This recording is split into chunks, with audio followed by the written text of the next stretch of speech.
5, 4, 3, 2, 1. Whoa! Welcome, it's episode 92 of Plat Chat Valorant. We've got the one of the crews. I can't even say the usual crew anymore because we're rotating around so fast.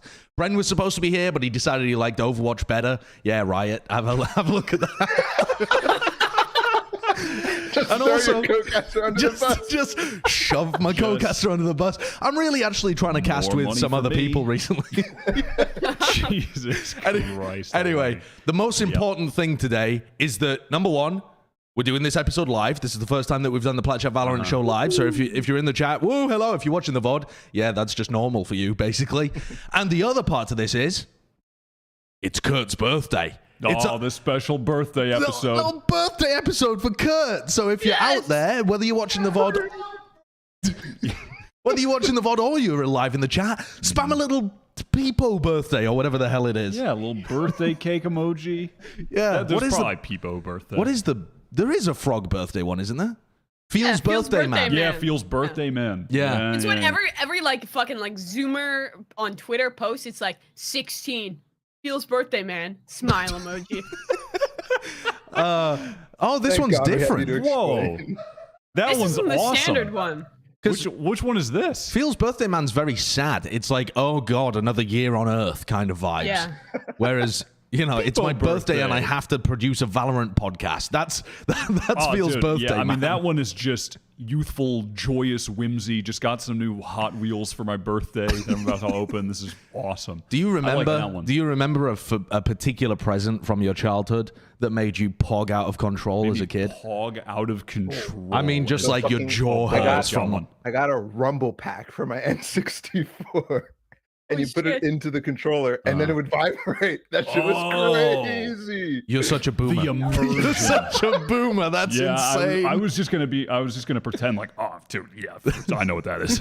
But Yeah. no. Wait, what All of the controllers I use rumbled anyway. Yeah. Yeah, like the Xbox controllers all came with Rumble was a feature, not a. It was the expectation. But it was I because of expect the Rumble. N64 rumble pack. That's why we have vibration now. Nintendo invented vibration. Incredible. I mean, I can only imagine the immersive experience you had playing Mario when the Rumble Pack hit. God, you bounce a Goomba on the head and suddenly... Mario didn't have support for the rumble pack. So. Damn, hell. That's fun. Hell. That really is, Al. Well, hey, today our episode is brought to you by two wonderful sponsors. Two. That's so many. God, I love money. A word about Juked later on, but for now, you can save 20% with code VALOCHAT20 at manscaped.com. Whoa, unreal. And they've taken inspiration from their favorite podcast's bald host for this next package. Hey, listen, they're relaunching the Ultra Smooth package for your brain and my head. It's, you asked for it. You did, okay? They're saying you did, so you must have. And they listened. Our friends at Manscaped just brought back the Ultra Smooth package. It's time to stop, drop, and order this premium shaving kit. Everyone knows by now that the Lawnmower 4.0 is the best electric shave for your balls. But if you're looking for a closer shave to go bare down there, then the Ultra Smooth package is the perfect set. It's time to shave that bush of yours. They really make me go into it. I've lost all dignity. I've lost all dignity at this point. It's purely just trying to keep Plat Chat afloat. You can get capture card. It's not a capture card. It is not going to record your balls. It's part of the Ultra Smooth package. Deal. My producer's getting me so far off track here. That's not a capture card. It's got crop gel, crop exfoliator. To keep track? Is it like app integrated? What can't it do? Okay. They need to partner with Elgato.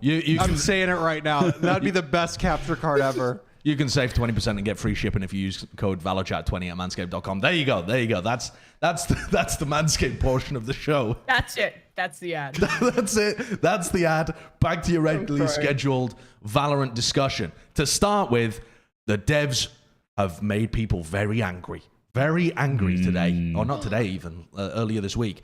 They announced they had one of their like AMA things, and they said that there are no plans for a replay feature being added to the game.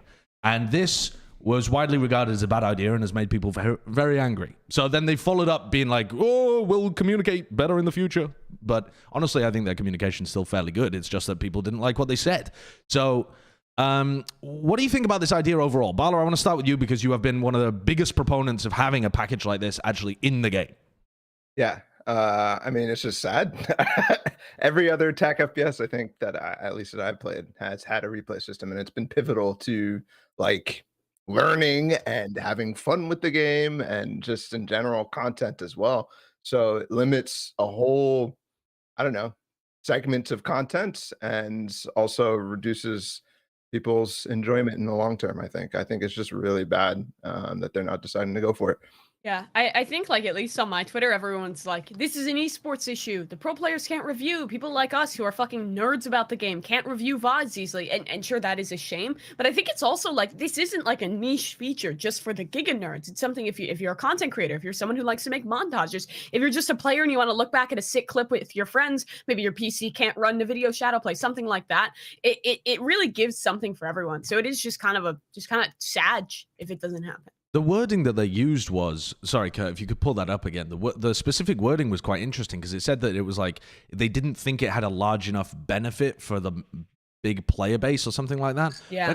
Where's that wording? They call it player facing. Like there's not going to be a player facing replay system. Right. Yeah, so they said our exploration is like we try and figure out what to develop to measure what makes the most sense to prioritize based on what serves the most players and has the most long-term impact on game health. And they have essentially decided that this is not the thing that will do that, which, yeah, it feels a little short-sighted to me. And I think the community reaction was, they only do things if it makes them money. They pump another skin out there. Did they outline what negatives exactly are keeping them from doing it? Because it seems that there's just there were tinfoil hat infinite positive elements for both. I mean, like, you know, people trying to make videos of many different kinds. It's helpful for on the broadcasts being able to show certain scenarios from previous games and actually illustrate that in a better way on broadcast rather than just relying on what footage was gotten from the observers in that game. You can actually go back and see things. Better. It's way better for the broadcasts. It's better for content creators. I suppose the only negative I've seen come up in the team aspect is that it could be negative for teams because they don't want it to be as easy for other teams to just see what they're doing and copy it. When they're the ones putting in the work actually developing things, like, you know, someone develops like FPX develop a bunch of fade technology, and then every other team's like, okay, we'll just do exactly what the fuck they're doing because we can just steal it all quite easily. But people do that anyway. At the same time, if everyone has it, because right now, getting your tech stolen is reliant on, say it's a tournament that like has a group stage where not every match is streamed. If you're a team with some crazy tech, you're kind of gambling. Do we get picked by the tournament admins as a team on stream? If we're on stream, our tech might get stolen. If we're off stream, it's not going to happen. Even if it's going to be in like a VCT stage where every single game is streamed, it's what did the observers actually catch? What actually got seen? It already shows stuff. It's just random. I think having a replay system like this just helps put everyone on the same page on the esports side and also gives benefits to just general players, to content andies. I really think unless it's like a huge push for Riot to be able to do this, I know they've had this built into League and they have a really robust system there. So I don't know. It doesn't feel like there's a big downside. 7 years of work is a bit of a downside. Well, see y'all soon. I mean, short term, it's definitely a lot of work, but it's weird to me that they say that long term they think it's not going to be useful when all I can see is long term benefits. Right? This makes me more likely to continue to play the game. It makes well, obviously me, I'm going to continue to play no matter what, but just any random person, I think just having that support, being able to do that is good. And then short term too, like, bro, the way that TikTok is on this game right now is so useful if you had a replay system. Imagine all like the TikTokers that have like the in the middle of that fucking bullshit. What are you talking about? The youth will don't get That it. is All the lost fucking on me. montage creators who will have such epic, like, in-game slow-mo, be able to capture the different angles of, like, of the sage just fucking flopping over. It would be so sick. It would be so sick. Am I out of touch? Yes. No, it is the kids who are Am wrong. I out of touch, or does Mimi just not make any sense? It is the kids who are wrong. Kurt really wants to show the cool shit that was done in TF. Dude, Yeah. how can you not video enjoy is air like shots? 9 years old, by How the can way. you not enjoy air shots? Like, Yeah. But yeah, I mean, being able to make proper movies. proper movies. I mean, would be the frag awesome. movie kind of feel has kind of gone from gaming. Yeah. It's all about 1 minute Sage flying backwards in their seat, apparently, according to Mimi. Yeah. Listen, we're Look boomers. at TikTok. Stream Go to the highlights. streets. Look at what the people are saying. You will learn that it's like they go into like fucking like I don't know, they like animate it in or they go into a custom lobby and show the person flying back, but they have to do it's so much extra.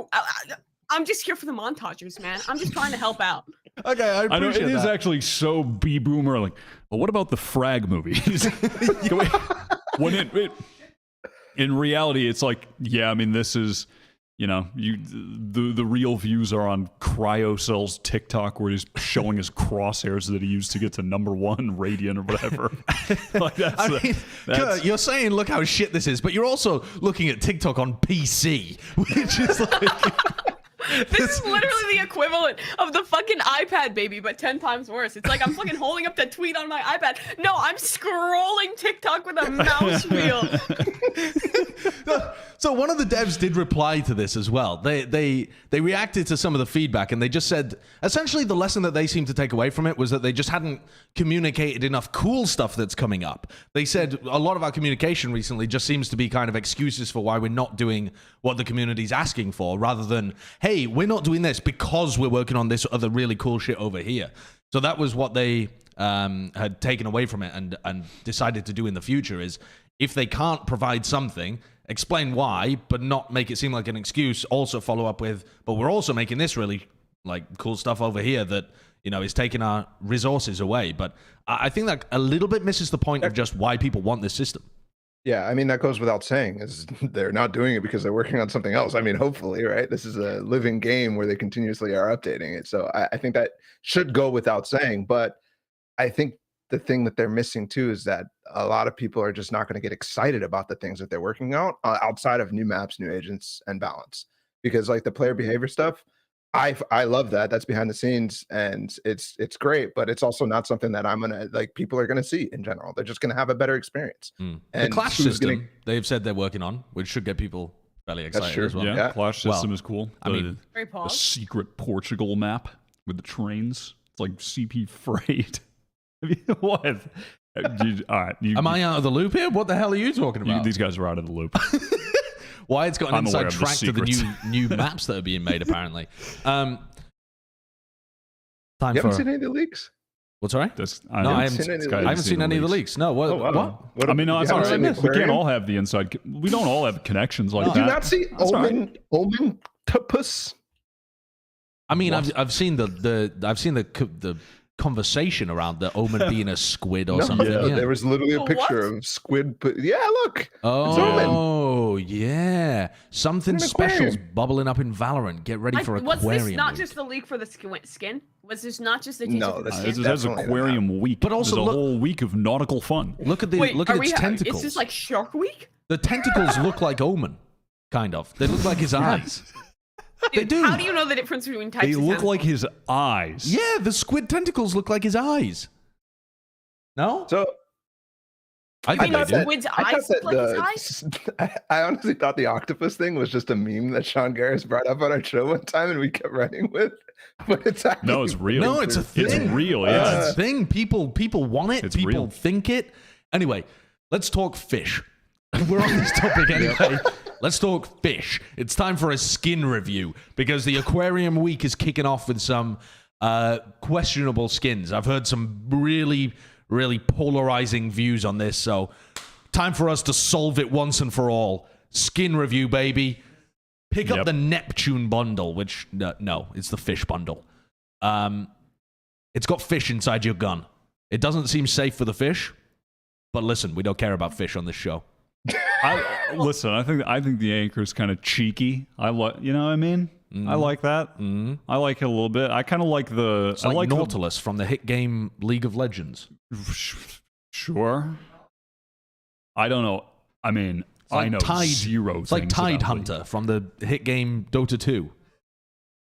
I mean, once again, just can you make like a You are so old, John. It's like the pickaxe from the hit game Fortnite. Oh, I know that one. That one I know. That one I know. Thank you. I need Fortnite references exclusively. Okay. That I will understand. Yeah, Guys. What do you think? I kind of like the black variant. I don't like the white variant as much.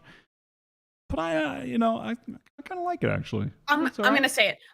My whole skin collection is like a kind of like a gold and black. Like I got like like the what's it called, like the Sentinels of Light and like the Prime and some other stuff like gold accents is kind of what my skin collection is going for. Because I'm a fucking nerd and I have a themed skin collection.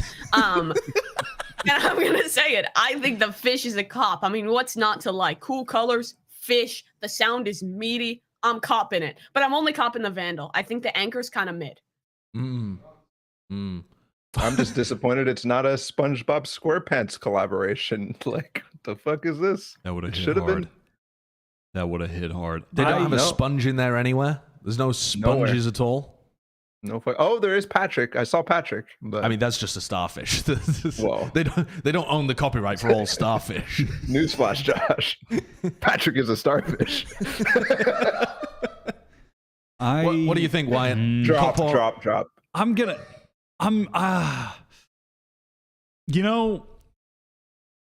I think I'm on the same page as me, man. I think I would get the Vandal, maybe even this. Honestly, maybe even the Spectre. Maybe the Spectre instead of Vandal. I need a Spectre. I don't have a Spectre skin. Maybe I'll get the aquarium fish Spectre. I think this is one of the coolest shorties. I think this is one of the coolest shorties as well. Actually, the shorty is kind of nice. Hard Like, what good shorty skins are there besides like the Prime Gaming Wayfinder? Like the Oni. Listen, Mimi, if you're using a shorty, you don't deserve to have beautiful things in your life anyway. Whoa, so shorty You shouldn't have nice looking shorties. No, if I die to a shorty, you don't like fuck you. So you against Sugar Zero? What the fuck, bro? No, don't like it. Top 21 player, by the way. Last Sugar Zero shorty usage. This is a hard no. This is one of the most distracting skin sets I've ever seen. Nerd. You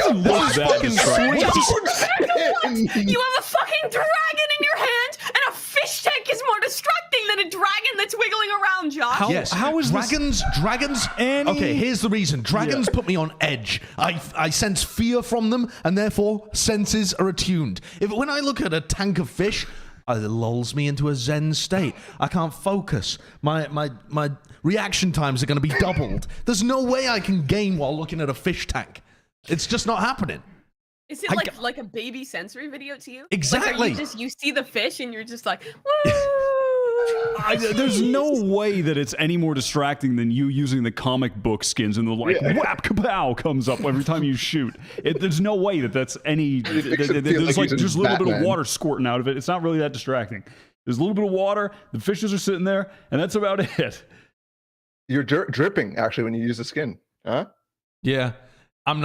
Listen, I don't know why you're trying to sell me on it because you said it was a drop as well. Am I right, fellas? Huh? Did anyone get it? What fucking ball? Let's move on. We have another sponsor? We do. Wow. In fact, we do. I love money. Let's get to it. Anyway, so this episode is also brought to you by Juke.gg, right? Juke.gg is a place, it's an app that you can download right now if you go to app.juke.gg or just search it on the Play Store or iOS Store. I've never really used an iPhone, but I'm sure that's how it works. And the idea of the app is, it is a community of esports fans who, listen, they haven't told me to say this, but I'm going to say this. They're not dickheads. This is a community of esports fans where there aren't any dickheads yet. So it's also... Listen, get in on the ground floor while it's nice to be there. But the idea is to have a community that is engaged with the content, likes discussion, and isn't as toxic as some other online communities. Or if you're a dickhead, just wait a bit. Just wait around. No, that's not the point. Sorry.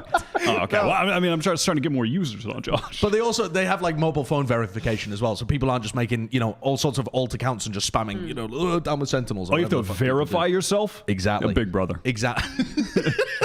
actual Big Brother. So it's not just for Valorant fans as well. They have Valorant, they have Overwatch, they have like 7 other different esports titles on there as well. So, you know, if you Rocket like... League. If you like some other stuff that Plat Chat Podcast doesn't currently showcase, then I guess you could use Duke to check that out as well if you really want to. But I would stick to Overwatch and Valorant personally. It seems pretty good. They have scores, they have schedules, they have push notifications for like, if you can tag like your favorite teams, and then when your favorite team is playing a match, it'll send you a push notification so that you know that they're actually playing and you can keep up with the score. And then the idea is that there's just, you know, a community there that's got a decent idea of what's going on and can discuss the games. So we wanted to do a bit of an AMA with some of the Duked guests, or not guests, some of the Duked, what are they called? Users, I suppose, commenters. And we're going to ignore our YouTube live chat and Twitch live chat. Unlucky. Maybe next time. And instead go for the sponsored AMA. So I'm going to hit you with some questions, right? Do you want to just bring up some of the screenshots of the people that responded, Kurt? And I'll sift through some of them and we'll have a look. So...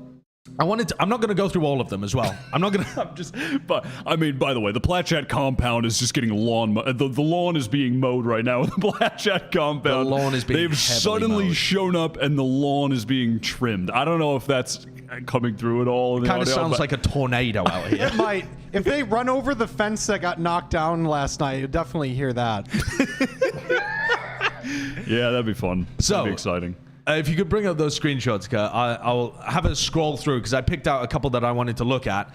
So keep scrolling, okay? So, how did you all meet Kurt and Wyatt? I mean, I met playing TF2. Yeah, playing TF2. I met Josh at Insomnia 55. Yeah, which we was won't go into UK details LAN. about that though. We just had a fun night. We had a fun night. Well, yeah, we'll keep it general. We had a fun night. That sounds stranger. Okay. No, yeah. Just don't think about that too hard. Dazlock's comment though here is so spicy. What is a team that's currently in NAVCT that you think shouldn't be in franchising next year? Which is just an astounding question, in my opinion. An astounding question. That is a hot, flaming question. Wyatt, I feel like hand this that one is to you. just like what org doesn't have enough clout. I mean, kind of, yeah. It kind of is. Okay, and your answer? I mean, there are some orgs with no clout, but that doesn't mean that they shouldn't be in. Yeah. Right? Like, you know, but what, I don't know, like XSET. They're really good, so it's like they should be in. I feel like XSET has a reasonable amount of clout, though. I mean, they've been around for a long time. They also pay to promote their tweets where they're like, hey, who wants to join XSET? And they pay to promote that on Twitter. So I feel like that means that they don't have enough clout. So that's okay. Next. But that doesn't mean they shouldn't be in. That doesn't mean they shouldn't be in because they're a really good team, even though they don't have enough clout yet. There's not that is. Bloody hell. What? Bloody hell. All right. What? So I wanted to actually, this one from Jack Crosser is another one that I wanted to ask about. Do you think it's possible for a team that sticks around for a long time to have all their maps in a rotation, no permaban map? Balla, can you think of a team that's done that recently, or like a team that has found success while doing that? Because most of the top teams we've seen win tournaments have a map that they just don't play. I'm thinking about Gambit with Haven, and then OpTic, of course, with their Breeze pick. There was a couple teams at Champs that obviously didn't win, but there were a few teams who reached for a 7-map pool, but I don't think it's viable. I thought back then it was viable because there was very simple comps that you were running, but nowadays, I was thinking about this question actually because I was watching M3C and just in general, like, how come they've never implemented Haven, whereas other maps are getting weaker for them?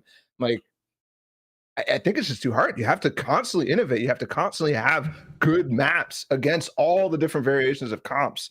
I think it's just way too hard. And honestly, I was thinking like 6-map pools already are difficult to maintain. Yeah. Yeah, I think it's going to be really hard. I think it's more likely that you have teams that go really deep in tournaments while having quite a small map pool. They're just able to get to those maps pretty frequently. Yeah, I think it'd be interesting to explore like which teams do well because the map pool that people are playing was small. That they got. I mean, we've seen like Fnatic made a run while only winning on Icebox and Haven one time, I think it was. And then Loud only won on 3 maps getting to the finals at Reykjavik, which is kind of crazy too, even though their map pool was actually fairly deep. What was that one underneath Jack Croz's one? Oh, it's Samson. I wanted to talk about Samson's question, actually. Unlucky. Egoed. So, do you think the meta changes too quickly in performance and ability to adapt? Mimi, I want to throw this one at you. The meta feels like it shifts very quickly, but teams are also shifting their comps at light speed too. What do you make of this? No. I'm a viewer. I like new comps. I like fun things. I like the teams that are on top, not just being on top because they can play one comp really well and play one meta really well, but because they can continue to define new metas and new compositions and be ready to pivot. I think it's a tougher game to stay at top on than some other kind of similar games in the sphere. I think even, I'm not a big Overwatch person, but I think even that meta moves a little bit slower. Counter-Strike obviously moves way, way slower than Valorant does. I think that's one of the reasons that this esport is so exciting, and I like it. It does feel kind of insane when teams... I feel like when we were looking at the game in 2021, teams would have the same comp for like 4 months.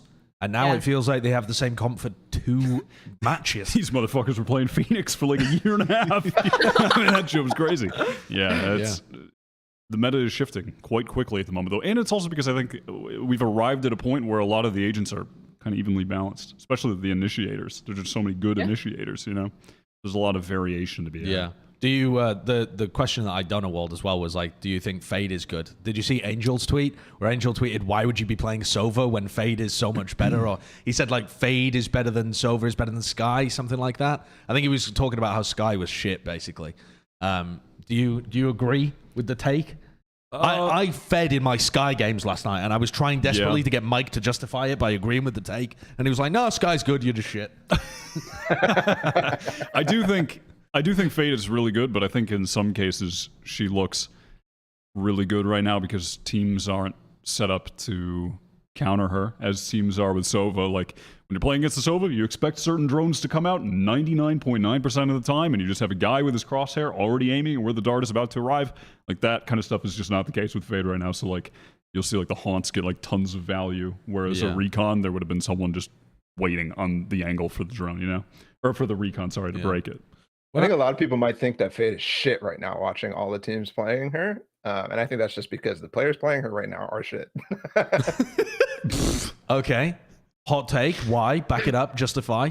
Well, we'll get into it when we watch actually the games, but I feel like they're not even close to optimized. Like even the little things that they have, some of the haunts are okay. Like especially when it comes to attack side executes, like some of the haunts are okay, but none of the seizes are landing. The prowlers that they're using are way too late, not on trails, not actually being used to do anything specific. They're just being thrown out. And the coordination between them is really bad right now. And in some cases they're not even playing agents that complement the seizes. You know, which team are you talking about? A lot of them. Just general society at large. Because I was thinking of a few specific teams that we've seen. The biggest one I was impressed with so far was Ghost. They were fucking Ghost is really good. Everybody else, I'm like, what the fuck is this? PX was okay. Yeah, but I was really disappointed by both FaZe and C9's implementation. Like those were pretty like, where are the synergies? What are we doing? But like, yeah, Ghost was pretty sick. There was, I don't know, it was okay. But I think we can see the potential even in the teams that aren't fully getting advantage. We've seen different teams that have like really great prowler use and some that have like some cool haunts. Like I don't think anyone has put the full kit together, but we're getting closer, and I think she'll be good. Yep. Yeah. Okay. Well, that's our juked AMA. If you are interested in going and downloading the app, go to app.juke.gg, or like I said, you can go and search it on the Play Store or the iOS Store or whatever like that. And it's a cool place to chill out. And there's a lot of people that you will recognize there. I think Vansili did like an AMA with a couple of days ago as well. So yeah, you'll find a passionate group of esports fans that won't flame you for your my phone is vibrating. Great takes. What's that? Oh, Juke GG breaking news. What's that? Breaking news on T1 signed Munchkin. What the fuck is this? Breaking news! The fucking segue of a lifetime. I mean, that was that was unbelievable. The segue of a lifetime. That's why Riot gives this guy the fucking big checks. That's why they keep cutting the checks. Yeah, that was buzz, unbelievable. Push notification. That was unbelievable. Everything weaved through. Yeah, so you're getting all this cool news on your phone. All I have is a Galaxy Store ad for a game called Fishdom. It's listening that to you. is so targeted. It's yeah, aware. literally listening. It is It's so actually listening to you. Big brother.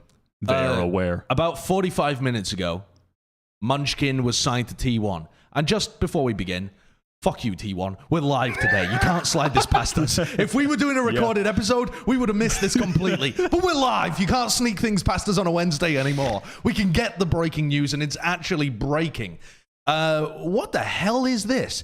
So T1 said that they weren't going to be, or at least, sorry, they said they were focusing on North America for franchising.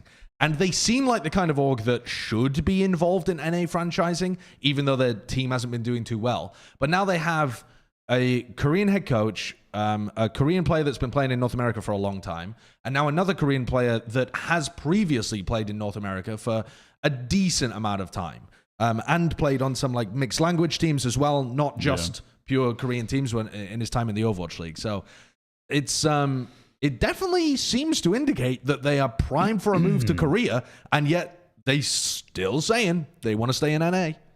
Yeah, I mean, it's a cool pickup. Miss Zeta and Munchkin were on the original, or not the original, but one of the variants of the C9 Korea roster. At some point, they were playing together. And then, you know, Munchkin got a lot of experience playing with Crazy Raccoon and LAN, and he looked like the best player on that team most of the time. He was also His IGLing duelist was for them. quite good. Sure, yeah. IGLing for them and having his calls translated. Steal in trouble. But so it's a cool, I think it's a pretty cool pickup. And I don't know, to me it just looks like we're planning on sticking to NA. Please give us a spot. And then when they, you know, in case they don't, then it's all good. We've already got Koreans. See you in Korea. That seems to be the general approach, which I think is reasonable. They're giving themselves a backup plan. Because they could still easily pivot from here and... What the fuck? Okay, sweet. Let's check out some Tyler 1 content. What? I mean, What the fuck? Let's throw it on. that might be better than the Munch. They should have done that with Munchkin, honestly. The announcement would have hit a little harder. What do you think about the signing? Do you think this instead. would be a good core no matter which way they pivot? Munchkin, Zeta, Steel. Well, Waifu? listen, I'm only considering Munchkin and Zeta right now. I'm not Okay. exactly considering the rest of the Yeah, team. sure. That's 2 players, Josh. I don't know what you want me to do with that. I think, matter of I fact- think it could be good. They could pivot anywhere. They could go to Brazil with the 2 Koreans to get 3 Brazilians. They could go anywhere at this point. They're keeping all options alive. Didn't they say something about like saying they wanted to keep Steel? Didn't like I think another Juked plug here. Didn't when the CEO of T1 commented on Juke's comments about it, like he said something about like after talking with Steel and the team we're dedicated to staying in North America. I feel like that was the verbiage. Let me try and find this this Juke. Excuse me, I almost said tweet. This was on Juke. Is that the verbiage? Juke Juke? GG. A This juke? is a Juke. One posts Yeah. a juke on Juked? I don't know. I have no idea what the verbiage is. I would say post normally, but there you go. Yeah, wait, I don't know. um, I didn't see that. I also imagine that they would say that they want him until they don't. That's just like classic tweet org stuff. alert. Well, it's my tweet of the Juke, but Juke alert. Are I you about linked to it in show Discord for your you. tweet Yes. of the 'cause I thing have on it. Juked? I mean, this is just... That's egregious, shameless This is, self-plugging. this is actually the problem with society. Hey, everyone go and follow at EvilCat as well. Don't forget the A in front of the evil. Okay, what was this? So this is Joe Marsh, who's the CEO, I guess, of T1. Incorrect. I don't know what the comment was, but it was incorrect. Our plan is to stay in North America. After meeting with Steel and our GM, we felt that the success with a mixed nationality roster when Sire Player was with us is our best path forward, since we have scouts in both US and Korea and gives us a larger pool to pull from. Yeah, I mean, It kind but of implies it. that doesn't mean they're committed to staying with Steel. That just means they had a meeting once with him. I can't get over how unbelievable of a fucking Clout Farm tweet that is. Just screenshotting a comment on Juked from the T1 fucking CEO, No, man, and then posting it on it's your worse. Twitter, It's just worse. dropping some news. No, guys, I'm it's looking even Juked worse. desperate. They're like, please, we just released our app. Stop stealing our exclusive content. This is so sad. Fucking no, it's demonic worse. Clout farming is occurring. It's Guys, egregious. It's even worse than you think. I took it from another person who tweeted the screen. And wait, did you get more engagement than theirs? I mean, that is just awful. That's terrible. Oh my god. Do you have no morals? The Go youth to today, jail. I know. Josh. The youth today. Immediately. Unbelievable Terrible. as they fucking weed whack the Plat compound in the background. I mean, by the way, the mower hit like a fucking brick on the side of the house earlier. They launched something into the side of the Plat compound. I mean, I don't know Fire what's there for going a on. Okay, so we talk T1. Okay, interesting. They're setting themselves up for franchising. Moving things over to Cloud9, who were part of that trade and actually played this week with their new roster for the first time. Curry had a debut. He played against OpTic. They were actually relatively close to beating OpTic in a weird fashion. They had one map that was super one-sided to Cloud9, one map that was very one-sided OpTic, and then the final map looked like Cloud9 were going to get ahead off the back of winning all of the pistols and bonuses. And then OpTic just kind of dominated them for the last, I don't know, 7-8 rounds in a row, something like that. But it was our first time looking at this new roster, and I think there was some interesting things to take away from this, honestly. It was an unusual game. I mean, just starting from the OpTic side of things, they continue to win, and they were showing some new stuff as well. They ran a different comp on ACEND with the Yoru. They ran a different comp on Haven as well, substituting the Raze in there, and they had the Fade in there as well. Just as a big picture approach, I got the impression that they were kind of match testing some new ideas here. And in the interview afterwards, Victor was saying that they'd planned to play with like this Yoru comp and stuff like that, and Chet keeps feeding them new comps like a young bird. That was the impression that I got. Was that the takeaway for other people? That it was kind of, you know, OpTic feeling comfortable, able to just try out different ideas in this game? It felt a little bit more rehearsed than last week, where they ran the Neon on Ascent, for example. Sure. And that's what I was saying during the cast. It's just like, it felt like this is what they were planning on running eventually, at least on Ascent and Icebox. Icebox is the same stuff. But that's the feeling I got, was that it was already rehearsed. It was what they planned to do. And last week they were testing. Curry, by the way, just still in his classic Curry spots. This dude on Icebox, be watching the flank. This guy be watching the flank. But he was still then actually participating in all of their site hits. You know, he was actually getting involved in the trading out that happens when you group and hit a site. And then, I mean, he was still playing post-plant lineups like 90% of the time in the post-plant situations. But yeah, it felt like a very formulaic but decent way of approaching Icebox as a Viper. It's his style of play. I mean, there's another round, like round 9, where he just does the same thing. He's actually sat in his fucking spawn, like the definitive Curry spot. What do you think about Curry playing smokes for this team instead of what he's been playing recently, which was the KO, Sage, Sky? Like, he's been playing the flex role for T1. Not that I've watched it. I think the role change looks pretty comfortable for him. I feel like he's just like a giga rat and likes to play like that. And I think the smoke role befits that pretty well. You were talking about his work on Icebox. I think across the other maps, he was doing well too. I think he played the Omen on both maps. On both the maps on through. He had good supportive utility, had a couple big rounds to close things out with a lurk, a couple nice moments in the clutch. I think it fits his playstyle. And I think for Vanity as well, it enables him to be a lot more proactive when he's a little bit more flexible on the role, playing a lot of that just like raw initiator, the KO, the breach, whatever, it depends on the map. I think it fits well for Vanity. I think it's going to be a little more comfortable for Curry. I think it's a really, it makes a lot of sense for this team. The thing that I was liking the most was the Vanity KO. I think it gave him much more of an opportunity to be a significant individual presence on Icebox, which was in a lot of cases a deciding factor in a lot of the rounds, his ability to get kills. And I mean, Zeppa throughout the whole series was just going off, fucking Zeppa gritty on all 3 maps, just hitting the gritty.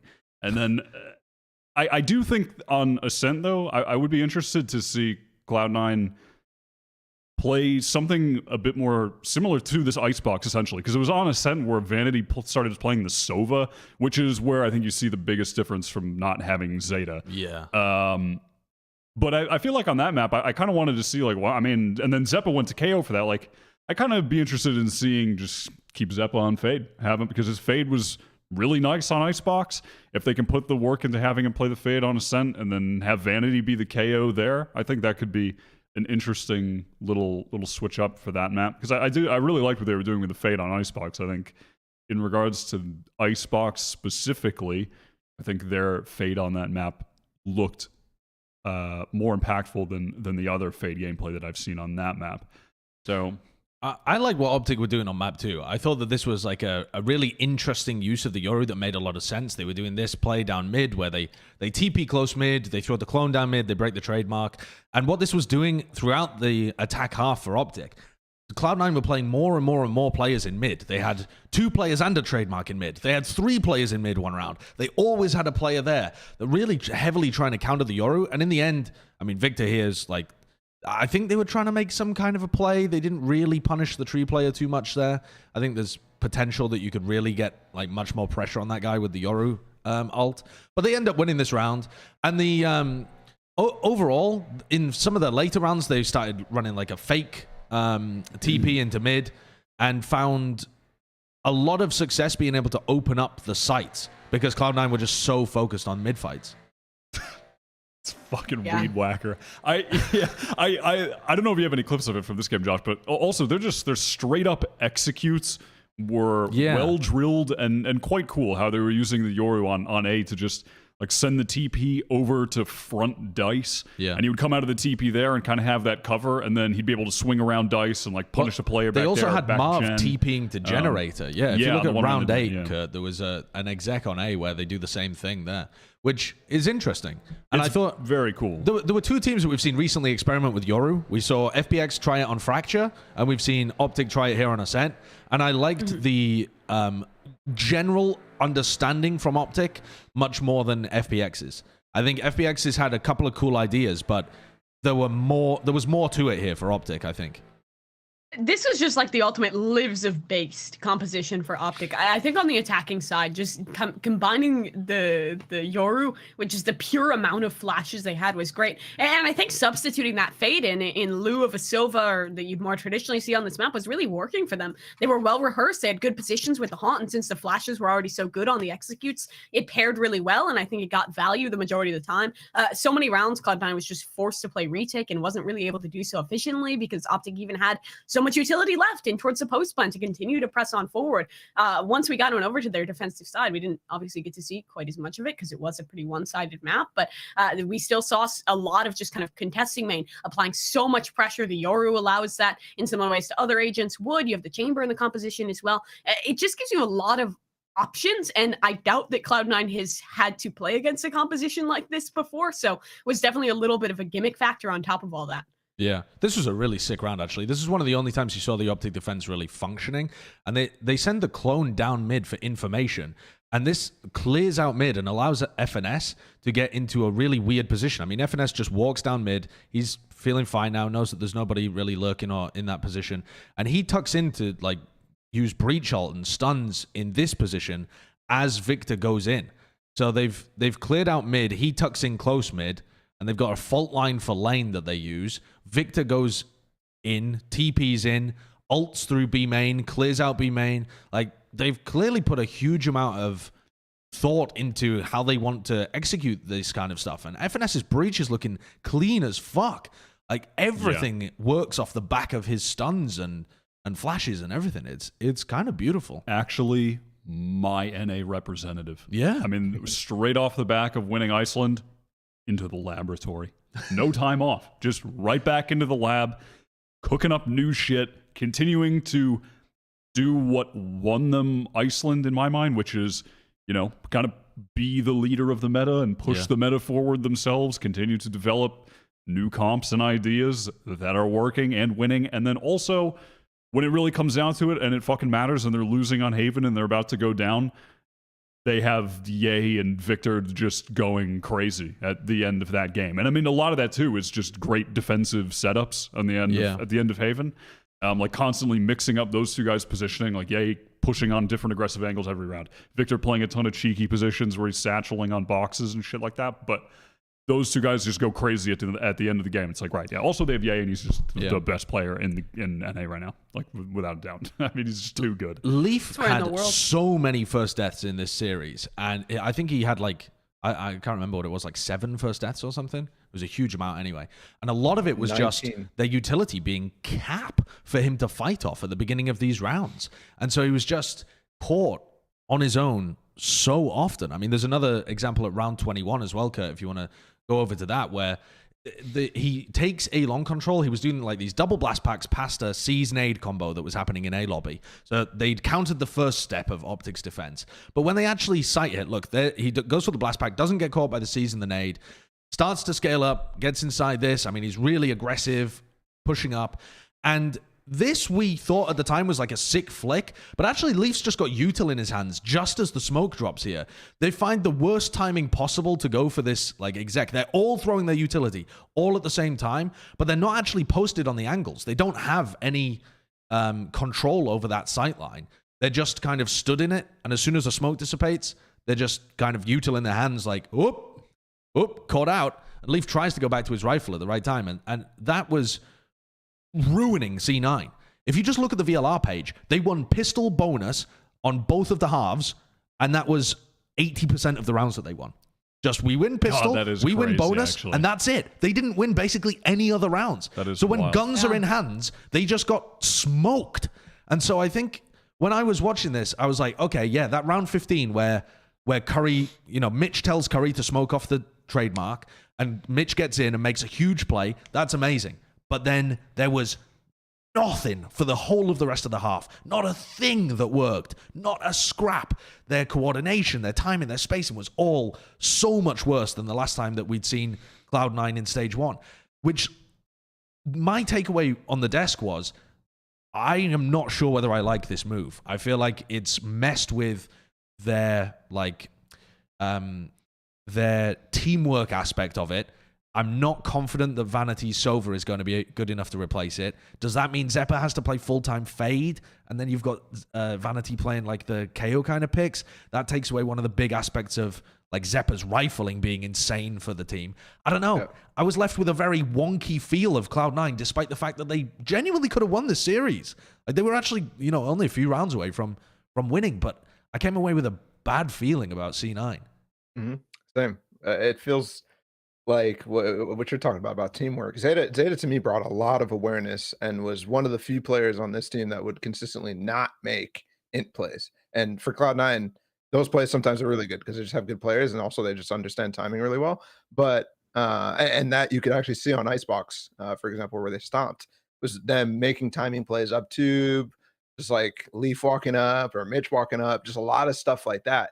And it gave me the feeling that I got after watching them at Champions, where it felt like they didn't really have any like actual strats or play calls that they felt comfortable going to. And instead we're relying on a lot of let's like try to abuse something. And I think that's always how Vanity is called. But while missing Zeta, who has a lot of that awareness and stuff like that, he just brings a lot of intangibles to the team on that regard. It felt flat. It felt kind of weird, which is very hard for me to process given the close map 3. Exactly. I think the scoreline makes you think, oh, Cloud9 are looking really good. They nearly beat the best team in NA, but I had some wonkiness. By the way, just a final point before we go. If you look back over that game, all of their site splits were Vanity and Curry playing together. So it's not even like they're allowing, Curry or Vanity to be the second guy in front of their leading pack. It's not like Leaf's there and Curry's there to trade or anything. It's Curry and Vanity pushing down like C long while the others are going garage, and it creates horrendous timings in my opinion. Or sometimes it's the other way around and stuff as well, where it creates these really weird timings where you don't actually even get to see the support players playing off the big entry players. Strange game. Have to follow it for the future. There was another game that happened, though, which was the Clout Bowl. TSM playing against 100 Thieves, and TSM ended up coming out with the win. I think that's quite a surprising result. I expected 100 Thieves to keep improving, but TSM quite easily replicated their previous success in 2022. They are now 4-0 against them this year, Mimi. Yeah, we find ourselves in the Clout conundrum, TSM 100 Thieves. And I think you're right in saying that 100 Thieves going ahead was looking like the better team. I thought the map pool looked okay for them. But TSM come into this match, first of all, rocking on in towards Split and just look really excellent. They pull out kind of just a pretty normal double controller comp, putting GMD back on towards this Astra. And it worked incredibly well for them. When it was on the defensive side, GMD's utility was doing a great job to lock things down. This team is putting a lot into setting 7 up for success, and he's really thriving in it. But what feels different than some of the previous teams, like when 7 was playing on T1, is it doesn't just have to be him. Like, it doesn't feel like they have a huge reliance on any big individual performances on this team. They can fall back on having GMD have some of these moments in the late round. They can get those kind of opening picks for 7. And that was really punishing for 100 Thieves. They did a lot of kind of like 4-1 plays where they were just pressing together, trying to get some work done, trying to get some fight on in. And then for the side of TSM, they were just punishing that initial hit. And then there'd be so many rounds where Stellar was just alone in Narnia, and maybe he gets 1 pick on a flank, but no more value really came out of that one. 100 Thieves attack was definitely struggling, and then when they got to the defense, there was some improvements coming through, but we never really saw a big rollback for them. It was a really tough game for Austin. I think he was struggling to find impact on the sky, and TSM, it was just a big surprise in this match. Yeah, if like to go to what you're saying at the beginning, Josh, like if TSM won again and it was like 2-1, I don't think that's not crazy. It's happened before. Okay, especially if they'd only lost Split. Yeah, but that's how it happened in the past. In the fashion that this happened. But then also watching the game, I don't know, it all adds up, honestly, because I think 100 Thieves came in looking the exact same that they've looked on Split for the past several weeks. They were essentially doing the same thing. And as to what Mimi was saying, like less, honestly, than they were doing before. I think they were doing less than they were doing before, even.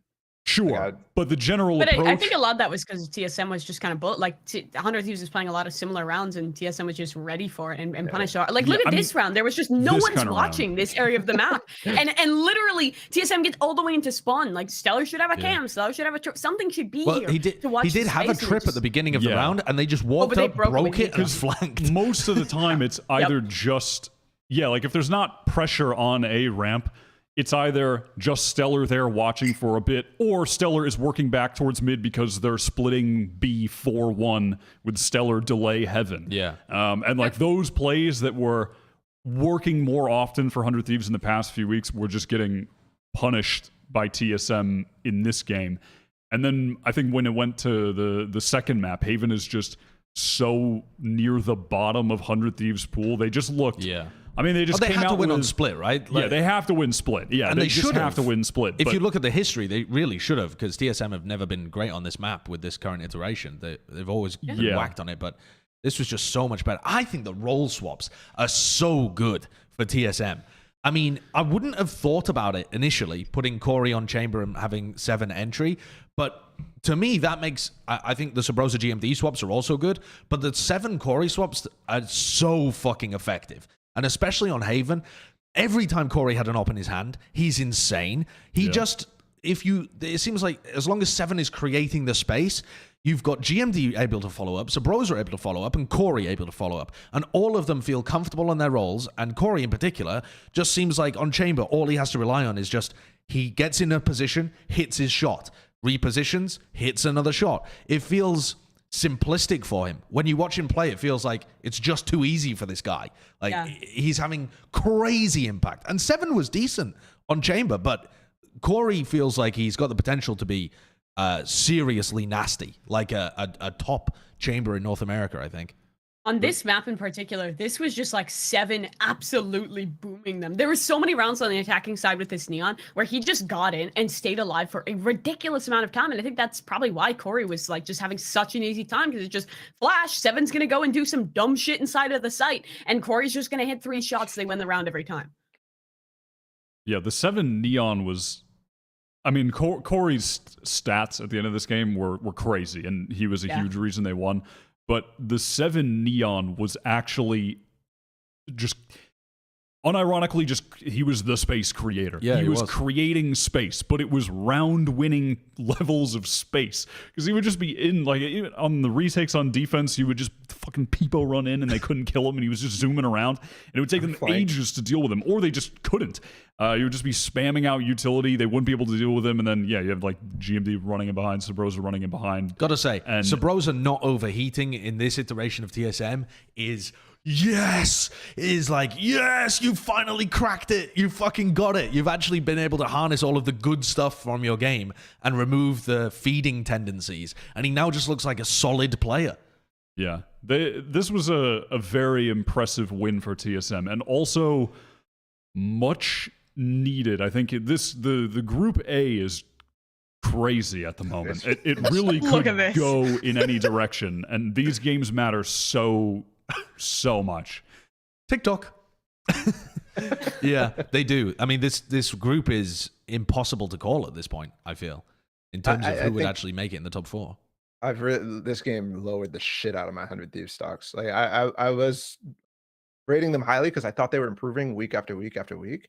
But this was a regression. They felt like they didn't have any depth. They felt like they did not know how to handle the role swap or the comp on Haven specifically as well. It felt like they were out of their prep, and because of that, they didn't know what to do. Like multiple times on split on attack side, for example, they were running some really cool stuff in the previous series, right?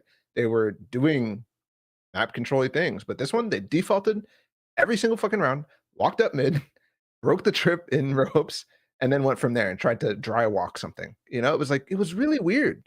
It was really, really weird, and I was honestly shocked. So I don't have faith in 100 Thieves anymore.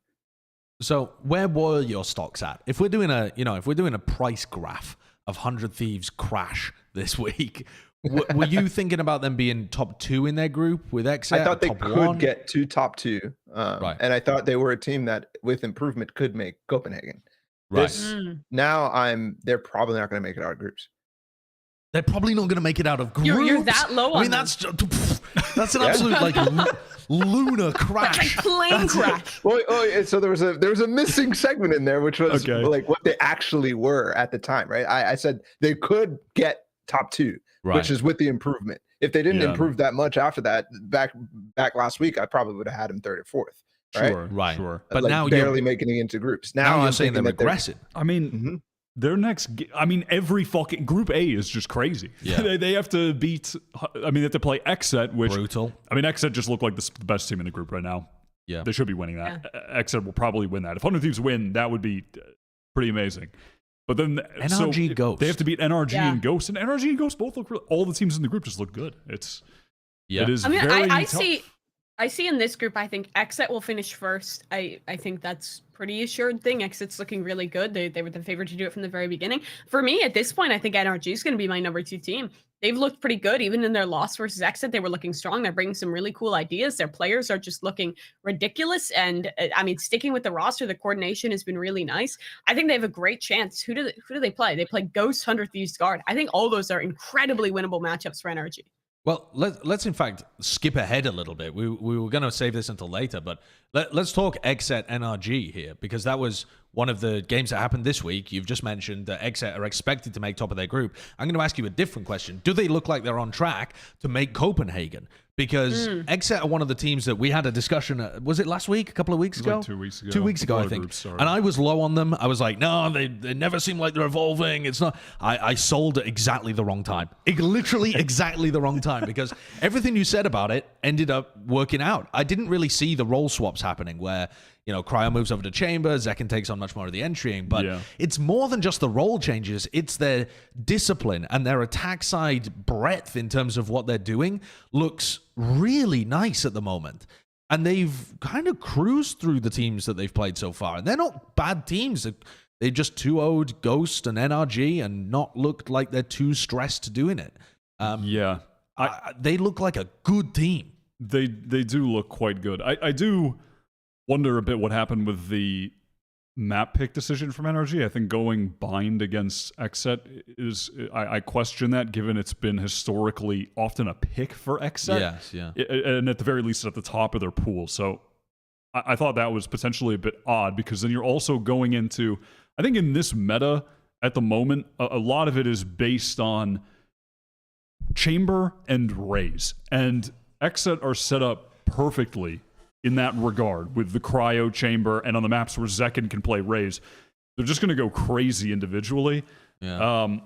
And one other point on just player form, I think in last stage, I felt like BCJ did not have the big man buff. He was okay, but not at form that we had seen before.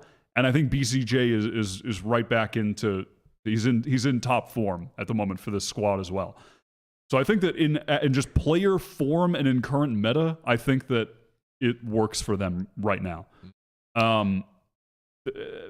They just have the level of consistency that they've established, I think, is key. Also in the group that they're in, where there's so much fluctuation and a lot of new teams and new rosters trying to, figure some aspects of their games out, and they have those moments where they rise and fall. But this XSET team has been consistent for such a long period of time that I think that's a significant advantage in the group that they're in right now too. Sure.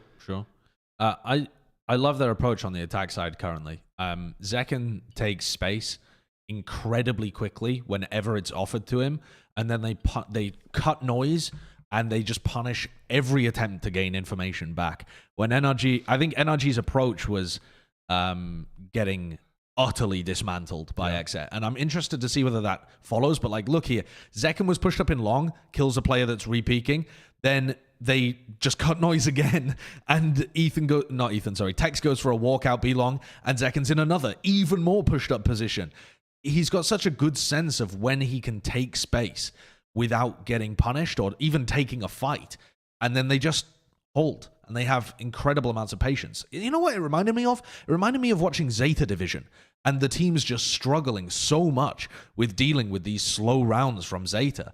The pace was slow, but a lot of discipline, and not slow in the sense that they're not taking space when it's offered to them, but they aren't trying to push into the defender's territory. There's a round on Split, actually, where it looked like that. I mean, round 6 and round 8, actually, Kurt, if you just want to have a look. But I think such an important concept in the meta right now is to take space before you run your exec. It feels like a lot of the bad teams try to exec from so far away. They're like execing from the spawn or from bottom mid or from a ramp or something. Whereas XSET are taking a ton of space in the beginning of their rounds, and then they actually burst from a really close position. So they give the defenders very little opportunity to get the read on what's going on. This is a light buy round, but they just take all of A Heaven and pop into sight.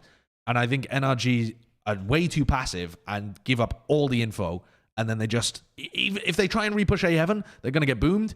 Yeah. If they try and defend the site, they've just given up too much space, and XSET are already on top of you by the time they run their exec. It felt suffocating to deal with, but I think NRG had a terrible read on how to counter it. Yep, I agree. I also think that the abandonment of Viper. I didn't watch XSET last week, so I don't know how they did on the other maps, but Haven. But basically, Arten being able to go play smokes full time and allowing Def to do whatever is all unlocked because Cryo's playing chamber. But Arten just always looked weak to me on the comps where they ran it, even on bind. And on Sage, I feel like he has a little bit better impact, at least on this map. It felt like he was not useless in a sense, because when he was playing on attack, he would just sit there and wait for flanks, and then when somebody would push, he'd die, and because it'd be like a really, really good player on the other side, like Yay or somebody like that, and he would just get punished. And I think that now that he's not in that space, now that he's really just supporting his team, he's not just sitting and lurking, it's unlocked him and unlocked other players on the team to go do more stuff. But I just don't. Can XSET make Copenhagen? I don't see anything out of this team that has improved in such a drastic way that I think the answer to this can be yes to me yet. I think, yeah, maybe you guys are right. They might be the best team in the group, but Are they better than OpTic? You know, are they better than some of the other teams in the other group as well? Well, they don't have to be better than OpTic. I don't think they're better than Not OpTic, but I necessarily. think they could beat Cloud9. I think they're in a form that Cloud9, is sure. close game. I think that's doable. I think who else are they contesting against? I think NRG was some of the biggest competition in Group A. It's looking unlikely that Guard will even survive out of the group, so that's not a threat. Luminosity's looking really good, but that's still traditionally been a very favorable matchup for XSET, and I think one that they could still come through. I could see very easily XSET being our second team in towards Copenhagen. Aaron was saying in the interview he studied there, and he's like, yeah, don't worry, we've already bought the tickets.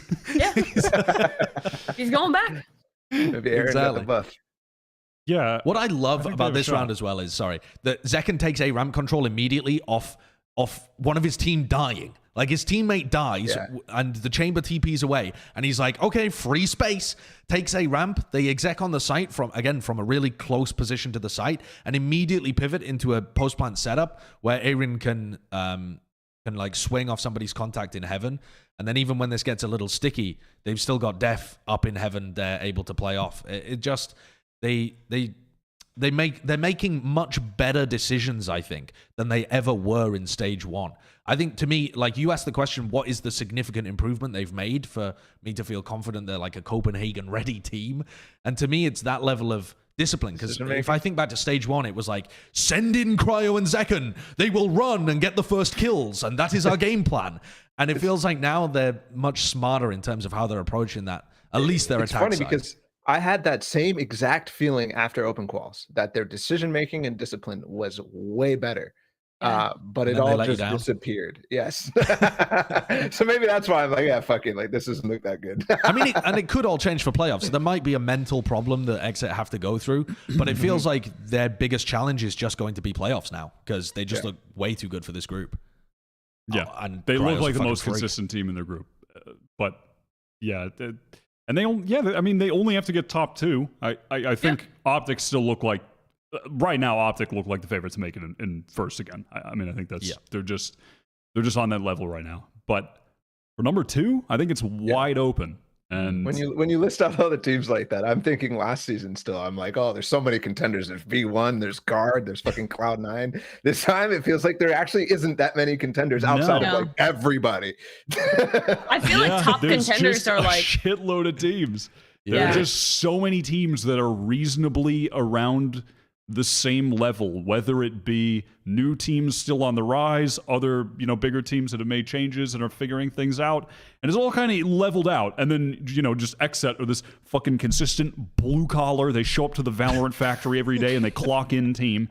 And OpTic are just, they're the god team in NA right now. So I think it's, those are the two teams I certainly have the most faith in right now, looking at. Yeah. Let's talk faith for a moment. Let's talk faith, religion, believing in things without any evidence. Okay. Josh, the Sentinels. microphone, it Oh, looks yeah. like you're about to be like a preacher at a fucking like a super church. Like, it's this massive church. The parking lot is like 5 city blocks wide. You walk in, this bald man ambles up to the podium and he just starts preaching. That's pretty much Plat chat. Isn't that That so? is that is The Plat. Church of By Ten. have you ever heard of the concept of seeding? If you give to the church, good things will happen to you. If you become a member to Plat Chat Valorant, good rank rating will come to you. I promise you, people. I promise you. Come into the fold. Come into the fold. This man is an immortal too, chat. Well, Very peak Immortal chat. 2. I'm not actually an Immortal 2 right now. I'm trying to get his member. Oh, sorry. You can No, lie. yeah. You're a I'm trying to get church. his You can. Like, members. it's okay. Whoopsie daisy. Yeah, fund my private jet, people. Sentinels. Let's talk faith on a biblical level, because that's what the fan base has in Sentinels. But for me, I don't know why the fuck I believed last week. I mean, actually, I do know why I believed.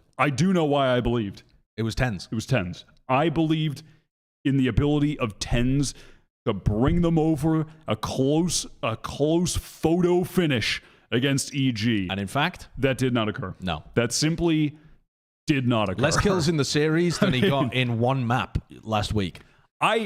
One of the things that there are many things that I mean at this point. Listen, we're going to set a timer. We're not going over. I don't know. I want to say like 3 minutes. yeah, maybe 5, maybe 6. Okay, Yeah. but we can't because at some point it has to stop. At some point, this must end. I mean, this is a round I sent to Kurt where it's just like they're trying to, I mean, Kirk, could you play this back from the beginning? Because I kind of want to give some narration here. But I mean, this was just a hit at the end of Ascent. I mean, they're playing Ascent. They got the good old-fashioned comp. They're going for this A hit. Ten's like, he dashes up into A main, okay? Dash used, Sick tries to TP Gen, and then he sticks it. But the rest of the team, guys, are we going in? We're waiting for the drone? They're waiting for the drone in main. Ten's already used his dash, so he doesn't really want to run through, even though he's smoked in. They're just all caught in main, waiting for this drone. They have a human drone in sight. Sick is there. He's in Gen. It's like all the timings are off. You know what I said? You know what I said when we watched XSET about starting your exec from being close to the site? Yeah. That's the exact opposite. Yeah, it actually is. That play where you dash and you recon cannon is designed to catch out players that are defending aggressively in A main. It's not designed to have a full-on fucking exec off the back of it. It's just like, it's night and day when you watch the good teams and the bad teams. They just, they try and go into it. It ends horribly, and they're just, I mean, there are a number of rounds like that where things are way off, and then, you get your other rounds where, like, Dapper is just trying his hardest to win this game. Dapper is trying so hard to win the Ascent, and it's just simply not enough. Also, I don't know. I'm so surprised by Sentinels' desire to not lean into Breeze. I went back and did some nerd stat digging for this. Sentinels barely play Breeze. They've only played it 11 times, but in all those games overall, Ten's averages +9 kills on Breeze over all of their Breeze performances. And even just last week against LG, he went crazy again on that map, and that is the one that they win. He goes insane on Breeze on the regular, and they beat LG on it, yet they just do not go into that map. In fact, they banned it. And I know it's a good map for EG, and EG like it, but so do LG. LG picked it, and they beat them, and then they let Fracture through, where they were just basically doing the same thing that you just said. They're like starting their executes from the spawn in A halls and just trying to run all 5 players out of A main on Fracture attack against LG. And that's the map they let through. I don't know. I mean, they're just checked out, right? I mean, well, my question was, and this is what I said on the desk, at this point, 2022 is functionally over, in my opinion, for Sentinels, and their players need to start thinking about franchising. Of course, they probably won't be, because there is still a slim chance they could recover the 0 and 2 by beating, like, OpTic, Cloud9. OpTic this week, FaZe next. I mean, there's just no way. But even then, there is a slim chance. There is the slimmest. There's a slimmest slender man of a... No, not on this. It's time to stop. There's a slender man of a chance must stop. that they can get to LCQ. And so their players... LCQ. They have 30, they have like 30 points or something right now. So there is a fucking world that you can Doctor Strange where they could make LCQ, but they're not going to win it. So what's the point in focusing on 2022 at this point? For me... this team is dead. Like, this is actually, that match that they lost to EG is the end of this team and this roster. Because even if Sentinels get a spot in franchising next year, they would be fools, utter fools, to go into it with this team, or even a core of this team. Because it just hasn't worked for the last, what, like 6 months, 8 months? How long has it even been since they had anything? Yeah. It's just been a constant downward spiral that's not going anywhere. So, to me, this game against EG was literally the end of Sentinels. And I feel like it was... Stop saying nailing the coffin. I love Ten. I heckin' love this guy. Like, please, just tell me it's going to be... Tell me he's going to make LCQ. Tell me it's going to be okay. I will tell you even better news. Okay. He can go to a new team and succeed. That's even better news for the Tens fans. Even better news. I mean, I want to see Tens in a good team that is good and putting effort into being good. I want to see him in a good system, because he still had a ton of excellent performances this year, despite what's going on with this team. I even think when you look at this team, like there is some cool shit that they could be trying. Like Kanpeki was one of the first people to pick up Neon with a crew, and it looked awesome. You could have Kanpeki playing Neon and Tens playing Chamber, but there's no experimentation. Which it's just one of a million fucking potential, Sentinels is just veg to watch unless it's a day that that I say Sentinels. I meant to say Tens, but Tens is basically Sentinels. The Sentinels. If Tens wakes up on the right side of the bed, it's a fun team. If not, they just get boned. They're dead. Good night, Sentinels. The fact that Sentinels have so many issues is part of the reason that I think they should just blow up the project. It's like the TSM thing. At some point, there's just too many intertwining. At some point, there are too many webs intertwined of just various problems and failed solution attempts and changing this guy's role and that guy's role, and that just pile up over time. And at some point, you can't untangle it. You just have to light it on fire. And that's the end of it. I mean, that's just what TSM did. Look at where they're at. You know, that's what 100 Thieves did. They're doing better than Sentinels. I mean, just keep like one or two gamers, but keep the best players, and delete everyone else. Try and build something great. I mean, we've said forever how much we think it's a culture issue, right? Like, how do you fix a culture issue? You burn the culture to the ground. Burn the shit down. Sorry, that was the British. It's very weird hearing a British guy here saying that. I need to dial that one the fuck back, don't I? Holy. I also don't think you guys realize how this is the biggest fucking bald curse of all time right here. You just like, holy crap. You just started the segment by saying Sentinels is dead. Well, that should be another point of joy for the Sentinels fans. That should be another point of joy. But yeah, I also just... I think the Valorant world doesn't understand franchising yet. When franchising kicks off, there are going to be teams like 100 Thieves, like Guard, like the new TSM roster. There are going to be teams like that spawned from, people that we currently consider kind of middle of the pack, but have much better structures behind them. They're going to dominate those old teams that are kind of like, good groups of players that got put together. It will happen. It's happened before. It's going to happen again. Even if you keep a team that's winning a lot that previously was dominating in this era, there's no guarantee that they work heading into the future. If you take a team that's currently struggling and try and port them over to franchise, they're going to get bodied. I mean, just absolutely bodied. What's your watch saying? Is it? That's what I was going to ask. Kurt, how long have we been talking about Sentinels? Too long. How long has it been? Yeah, too long. I only had 2 clips of them, and they're both pretty boring, so let's move on. Too long. Time for the teams that should have more followers, that deserve more clout. Luminosity Gaming and Evil Geniuses. Go and give them a follow on twitter.com. I think they do deserve more followers, Josh. I'm going to say it. I think especially... No, both of them. I'm not going to say especially. You know what? Give them all more followers. Both teams have great players that deserve more followers. Yeah, LG are just so consistent. They're like XSET's little brother. I love LG. I love LG. They just simply don't lose to teams that are worse than them on average. Like if they're they upset teams quite often as well. Actually, they're just rock solid. They have a good roster. They show up and they win. They're just so consistent. I think there's a chance they end second in their group.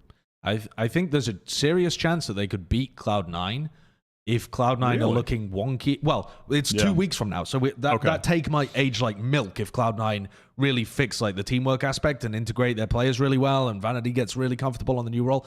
Obviously, that take could end up aging terribly, but right now, current form, I might take a punt on LG actually in a series like that. Depends on what the map pool would look like. I haven't really thought it through, but LG are looking good, and Cloud9 I think looked shaky, even though their result was decent against OpTic. So, I think there's a chance LG finish second, which is insane for this team. Yeah, it is. Yep. It is possible. On the other hand, EG, I am quite impressed with their performance in the past 2 games, not just against them, even within the loss against Cloud9. They were still just getting mesmerized by this fucking VLR ASMR that's going visual. It's just clicking, zooming, clicking. Zooming. It's hypnotic. They were still pretty solid in this game, and there was some, whatever, it might have been a little wonky for C9, but still it was the classic, the good C9 roster that we know and love. And they still had a good showing in that game. They were considerably better than Sentinels, and they had that really funny round with the wall where they boosted up sick on Icebox. Yeah, that was good. Which was very funny. So you know what? I tweeted that one out as For well. that, If we want to show another they one deserve of more my followers. tweets that I just stole. You tweeted out that clip. Yeah, I also sent it to Kurt. So if you don't want to just give in to the Mimi's innate desire to accrue followers at all costs, you could just show the clip that I linked you, Kurt, or just don't give Mimi more followers. Give LG and EG the followers. Exactly. Please. Who made the play? Who made the play? It wasn't me.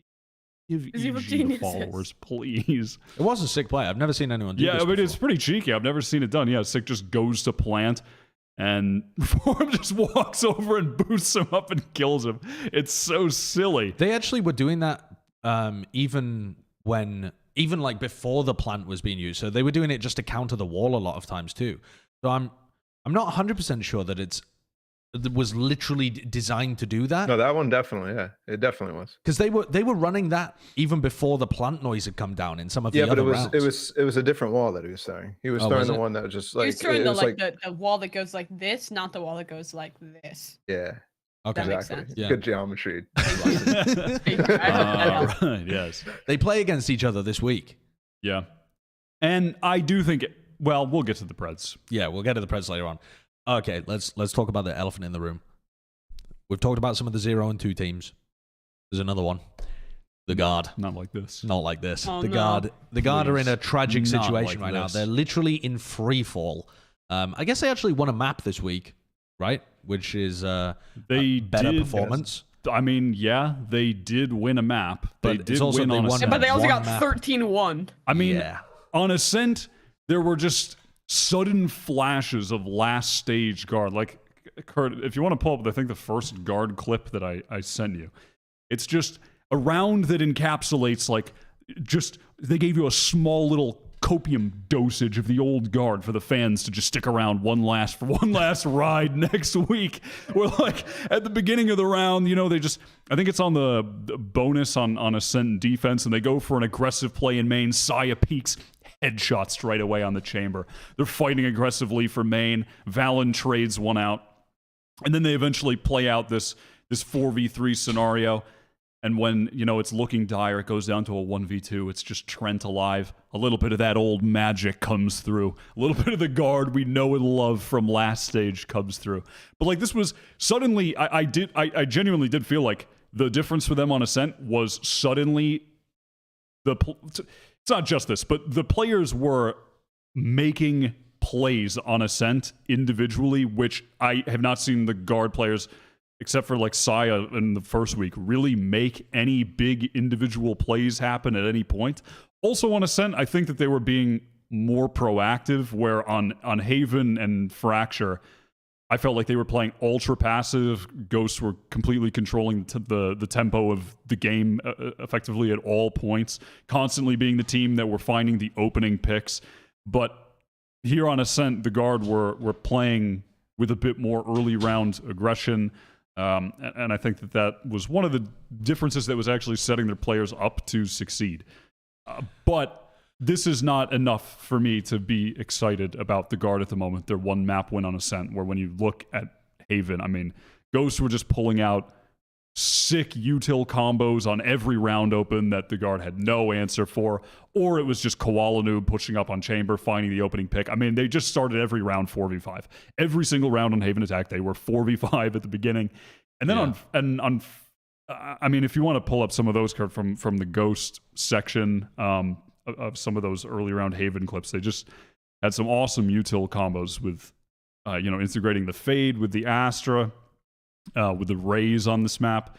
It was just so good. I think this round was this was like a really clean retake from Ghost. I mean, I don't think we have a topic. I mean, I suppose we can talk about Ghost in this one, so they don't have their own topic, but this is the map where I started I'm viewing Ghost differently after this Haven performance, coming out with this comp and looking this clean with it. I mean, I love, this was just a quick little retake on round 2. It was so nice, just using the Boombot and the Prowler to clear both sides of the site, Aftershock to stop the plant, Nismo satchels in over top.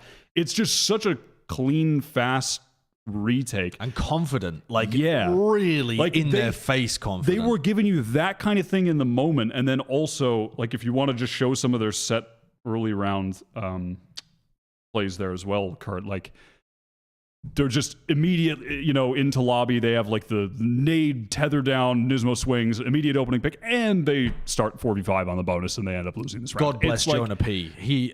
First game on Jett for this team, and he's playing into that comp that has all of these set combos on defense.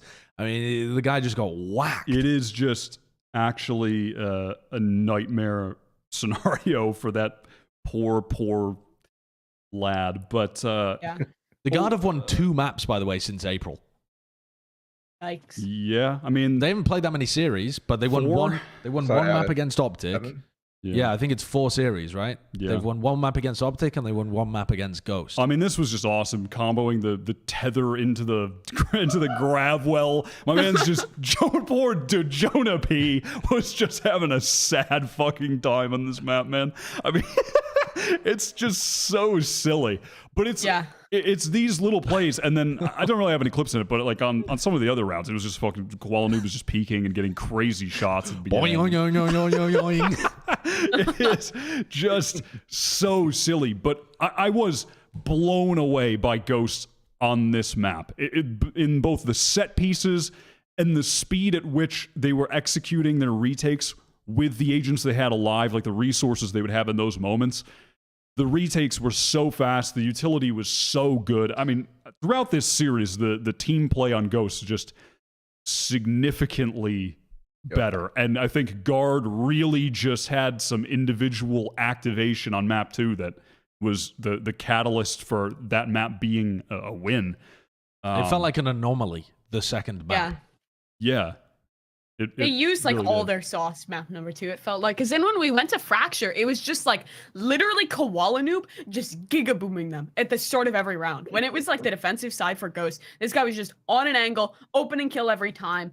They set him up to do it in such a good way. I mean, even for Nismo as well, he was having a fantastic game in towards the Rays, whereas for Guard, the roles just still don't look comfortable. I mean, like Saya was getting... This is just so sad. Go on, Mimi. I'm sorry. Yeah, but this was a tragic round where they used like sad. all the ults on the north side and get absolutely just nothing. Just like, this is so sad. But like Saya player as well, like he's getting kills, but it doesn't feel like there's that much value, and it doesn't feel like we're really following them up too well for the Guard. And then like Jonah looks so uncomfortable on the Rays. It's just like, they're just getting boomed. And then Ghost is just so well coordinated. They have so many of these preset plays. It wasn't quite as impressive as their Haven, but it was still really well rehearsed from them.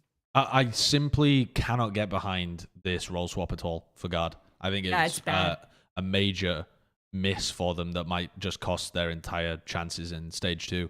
They did well enough that they're going to be involved in LCQ or whatever, or I don't even know how many points they've got. Their year is still going to be alive, even if they bomb the fuck out here, I would imagine, just because normally going to Masters gives you buku points in the VCT circuit. But I don't like it. I don't think Jonah P set up to be an entry player. I think his opping and like supportive play was pretty solid, but the guy's not Saya player on the entry. It doesn't have that killer instinct. You know what Agent Agent can be supportive and also up? There's this guy named Chamber, and it's a pretty good agent. And there's also a Sage. That's a pretty good agent, and you can op on that agent. It's almost like they had agents that he could play that he was well fit to, and then we switch on over to this comp, and no one looks comfortable. Yeah. I think they've lost trust in each other, and you can clearly see confidence is lacking. And I think that might lead into why some of the decisions they're making role-wise at Trent is just in a slump, like hard compared to last stage, which makes sense for a guy who hasn't really experienced high-level play like that, goes into it, really is like on top of the world, growing like crazy, and then they lose in a heartbreaking fashion at Reykjavik. It makes perfect sense for them to be feeling that way. But yeah, I mean, Jonah P was one of the most flexible. He was the most flexible player in NA last season, right? Didn't he play like something like 6 agents or something like that throughout all? It was ridiculous. And now they don't have anybody like that anymore. And it's at a time where you need it the most. This is the time where you need the flexibility in many of your players, right? And they're forcing it, but they're also not on meta at all. I mean, in some cases they are, but they're missing the experimentation that I would expect from a team with MCE. You know, I think the Guard are in a position right now too where this is their first ever losing streak. In stage 1, they'd only ever lost one series at a time, and then they would always rebound and either beat the team that they lost to or beat a different team and, you know, go on to make a run, and they finished number 1 in stage 1.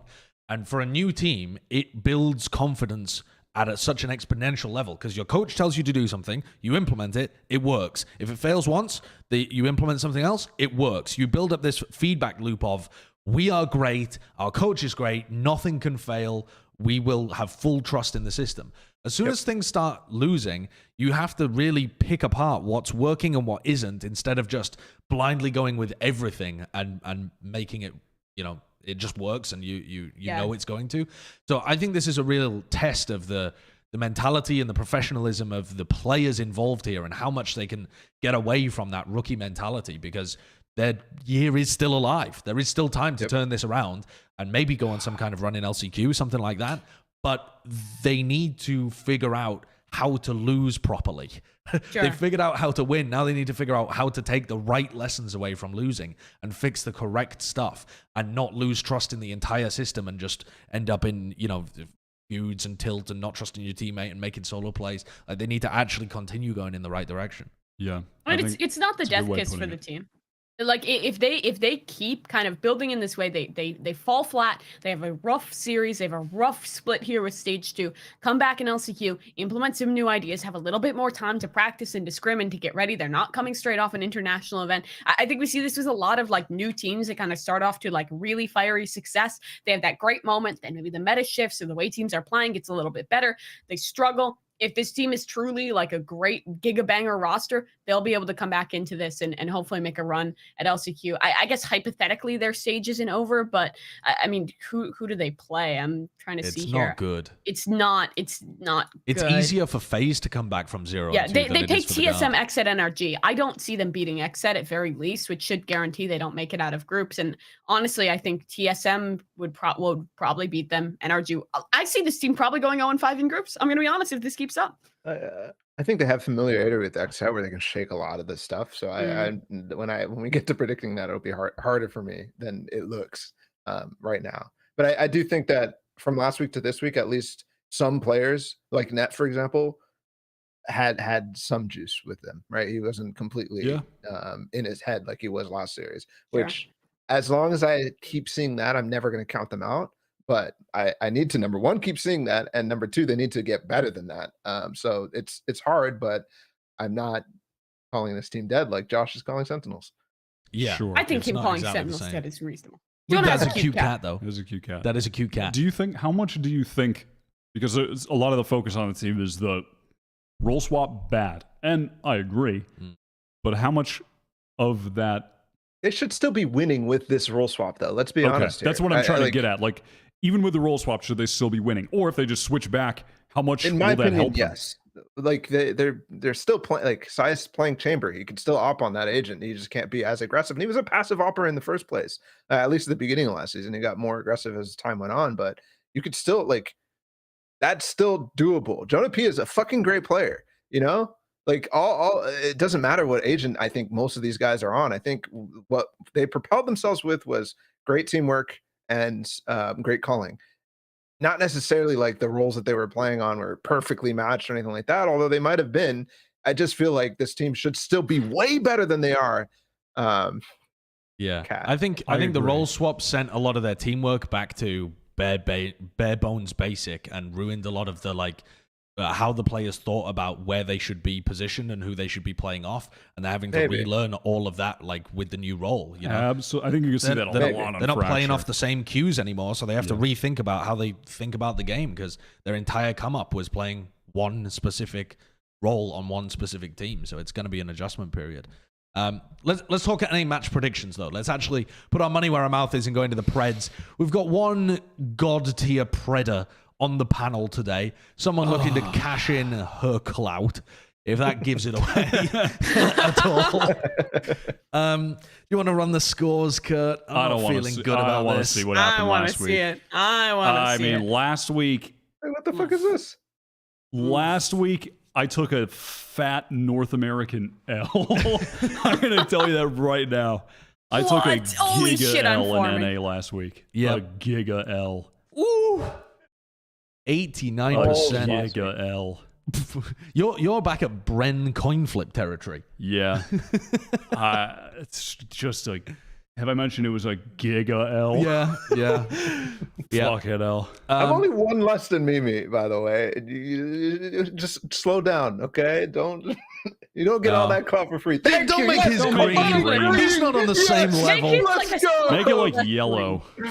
Yeah, I'd take a yellow.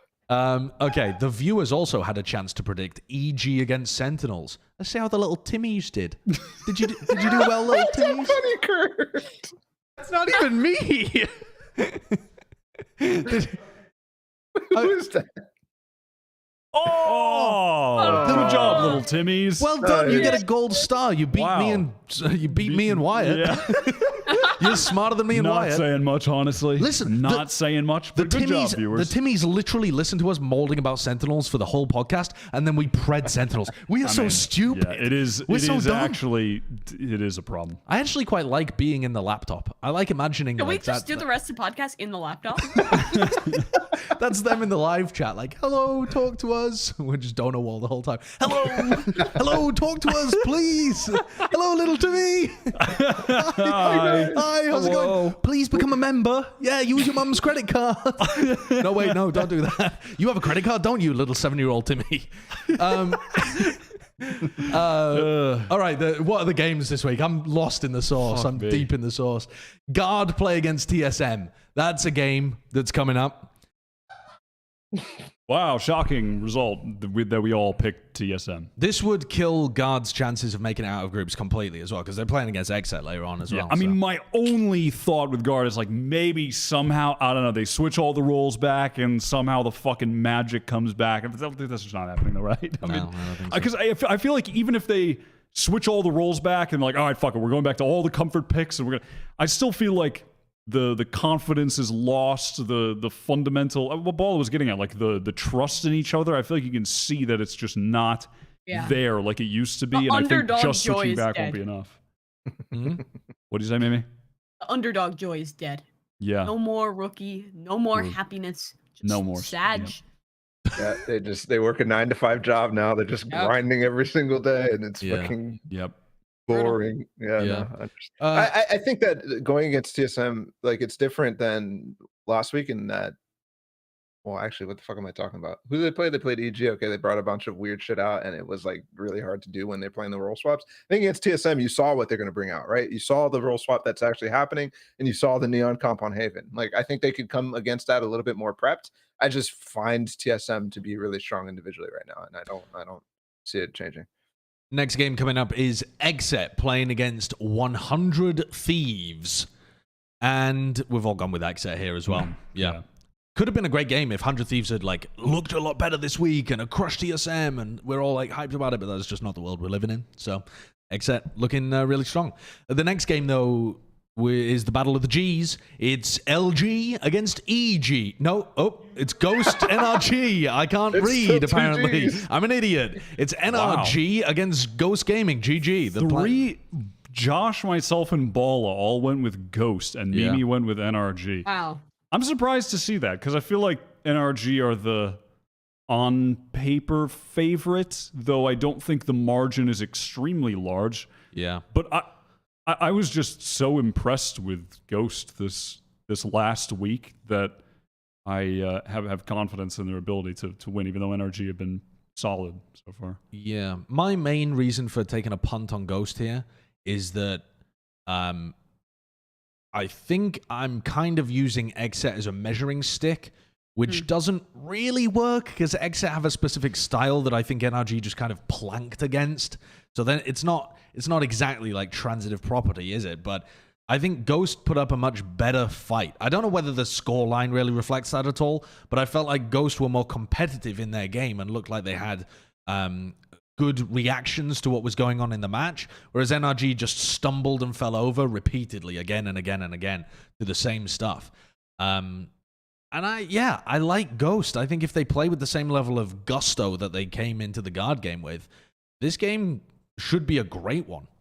Yeah, this is going to be a gigabanger. I have my faith in NRG. I think last week EU playing the Fade was really fantastic. I think them continuing to show a lot of flexibility in these roles is great. Someone like their aggressive kind of like early round, like opening Gambit stuff in playing with that Fade, combining it with the Raze. Like this is one of the teams that I think has kind of implemented that character and showed a lot of the kind of coolest stuff with like the C's combos in the early round. And I think that the styles aren't all that much dissimilar. I think Ghost has also been kind of an innovator in a similar way. And this one's going to be really close. But I've liked what NRG have been showing me. I think the player caliber is really high. Tex had a bit of an off game versus XSET. I have faith in him rallying back here against Ghost and helping to push him over the line. Okay, well, Mimi's the Oracle, so unlucky. We were all taking an L this week. Unlucky. LG against EG, the game that I was so excited to get to that I forgot about Ghost NRG. LG, EG. LG are the favorites here. We've all gone for LG. Yeah, is there too much more to say? Anyone think this is going to be a super close game? EG have a great chance? I feel like maybe all of us picking LG doesn't visually... It gives a mischaracterization visually to the actual odds of this game, where I think that it's closer than just unanimous LG among every human alive. Wait, You've all guys, just picked everyone... LG. It's really important. I want everyone to... Can we go back to the main scene, Kurt? I want everyone to smile at the screen so they have a nice screenshot for when EG lose and or when EG win and they can do this. There we go. Perfect. Take your screenshot, guys. Get ready. There you go. But LG are just so goddamn consistent against the competition that, you know, if they're going up against on paper worse competition, even slightly worse, they're just so consistent that I just simply believe. Yeah. Same. We've got, hey, listen, on paper, 1 year ago, this would have been an ultra banger. It's Sentinels against OpTic. God, yeah. God, this is gonna be flage. Just so. We already talked about flat. Sentinels. Next, Yeah. talk Next about Sen too long. Next. We all Actually, picked OpTic. Is there low-key any maybe left? a good one. What? Sorry. Oh I God. thought there wasn't any left. My bad. There's one game left. FaZe Cloud9 is our final match here. Oh, fuck. And this one, I think, could be a little close. And Balla's gone for it. He's gone for the Wow. punt. Dude, FaZe Old Cloud. FaZe punt. I huh? forgot there was one more match, and I also forgot that this is where I went for the punt, and I have to defend myself with fucking no reasoning. 0-2. FaZe. Roster moves every week. They looked good this time, though. Like the LG game was one of my favorite games so far this season. I mean, it was OT on both maps. That's pretty cool. It was Did you so think cool. Flyer was a big addition to FaZe? No, not really. I'm trying here, man. I'm Yeah. trying. I'm feeding you stuff. He had It's all right, so they'll many bring Coach lineups. back. It was really cool. But okay, I think that FaZe had like moments where I saw the calling from Poise, where it was like stuff that I always thought that he wanted to do, but that would just always fail when he tried to call it on Rise. And so the fact that he's like actually able to do some of that stuff, like the mid splits he was doing on Icebox, was it against LG, was like really, really fucking good. And then yeah, just in general, Baby Bay's pretty good. Wow, no, this is a compelling argument. I told you, I had I no want to switch reasoning. my bread. He's convinced me. Mimi wants to swap to FaZe. Lock her in. Lock her in. Yeah. I actually think though that this game should be a lot closer than it kind of appears on paper. I think so. Yeah, I think it should be. I actually wasn't sold that impressed my with FaZe C9. coin. You sold it, yeah. Yeah. I think FaZe can get Much back. like FaZe, I pumped up the stocks on this show and then sold the coin and no longer believe. Dude, they just won the major. I mean, what do you want from me? They're the best team in the They world. did win the major. Yeah, Rain is going to carry this team to a successful Stage 2 group game against Cloud9. All right, we're off the deep end, man. We're off the deep end. I'm sorry. Okay. Before we go to our regularly scheduled break, where we will read out little things and you'll have some time to chill with the birthday boy, Curtis, while we peepo pee. Well, just before we go into that, I want to send out a message, okay? Just a heartfelt message to all of our supporters. We have like 400 members on this channel. We love you. We see you. We appreciate you. Jonathan Reinforced Larson is currently in charge of the finances for this show, and he put all of our money deep into Gorilla Ape NFTs, and we've lost all of our money. So if you could spare just a dribble of membership, that would keep our show afloat, and we'd appreciate you forever. We're planning on putting some kind of sanctions upon... there's our most recent members. Look at that. Thank you. To catch a vibe. I'm not going to read them, though. All right, you don't get any reading. No reading. Okay, no reading. But also, still love you. Still support you. We're going to have a 3-minute break, a quick little break to peepo pee and drink some water. We'll be back in just a second. Bye. Audio listeners skip ahead for 3 minutes. It's not You going to don't be particularly say interesting. bye. You say be right back. Yeah, be right back, not bye. Be right don't want to say back. goodbye. I've already peepo peed, so I'm just kind of sat here now. Yeah. Well, now you can. Oh, there it is. Look at that. Whoa, Oh, new member. Is that a new member? John Pote? Thanks Welcome for to member. remembering. Welcome Go to our member. YouTube. We don't make any money off our Twitch. We're just doing it for fun on Twitch. So if you're at Twitch, thanks for watching. But Yeah, we Watch an appreciate ad all of on our YouTube. live viewers. But seriously, one of the reasons that we've moved to live is just because it's easier to monetize the show as well compared to doing VOD content. So, yeah, if you're interested in supporting us, if you enjoy watching Plat Chat, then, yeah, hit us up with a little membership. They're reasonably affordable, and we will shout you out if you do it in this little segment. You've got 2 minutes left. Otherwise, you are gone into the donor wall void forever. Or you could just do it when we do a live stream, a co-stream of some description. yes, these are live. I'm reading chat right now. We can actually see chat. We got Binky Cat, Pharaoh, and Sam all becoming members. We're going to have some pop-ups real quick. We got names too hard for you also becoming a member. If you want to become a member, you should wait until our Be Right Back screen because hopefully they'll pop up. It should pop up. I'm reading so many right now. We got Masked, 015, Gold Class Gaming. There they go. Well, only Gold Class Gaming got it. Dude, it's just RNG. Only one of you guys get an alert. I don't know why.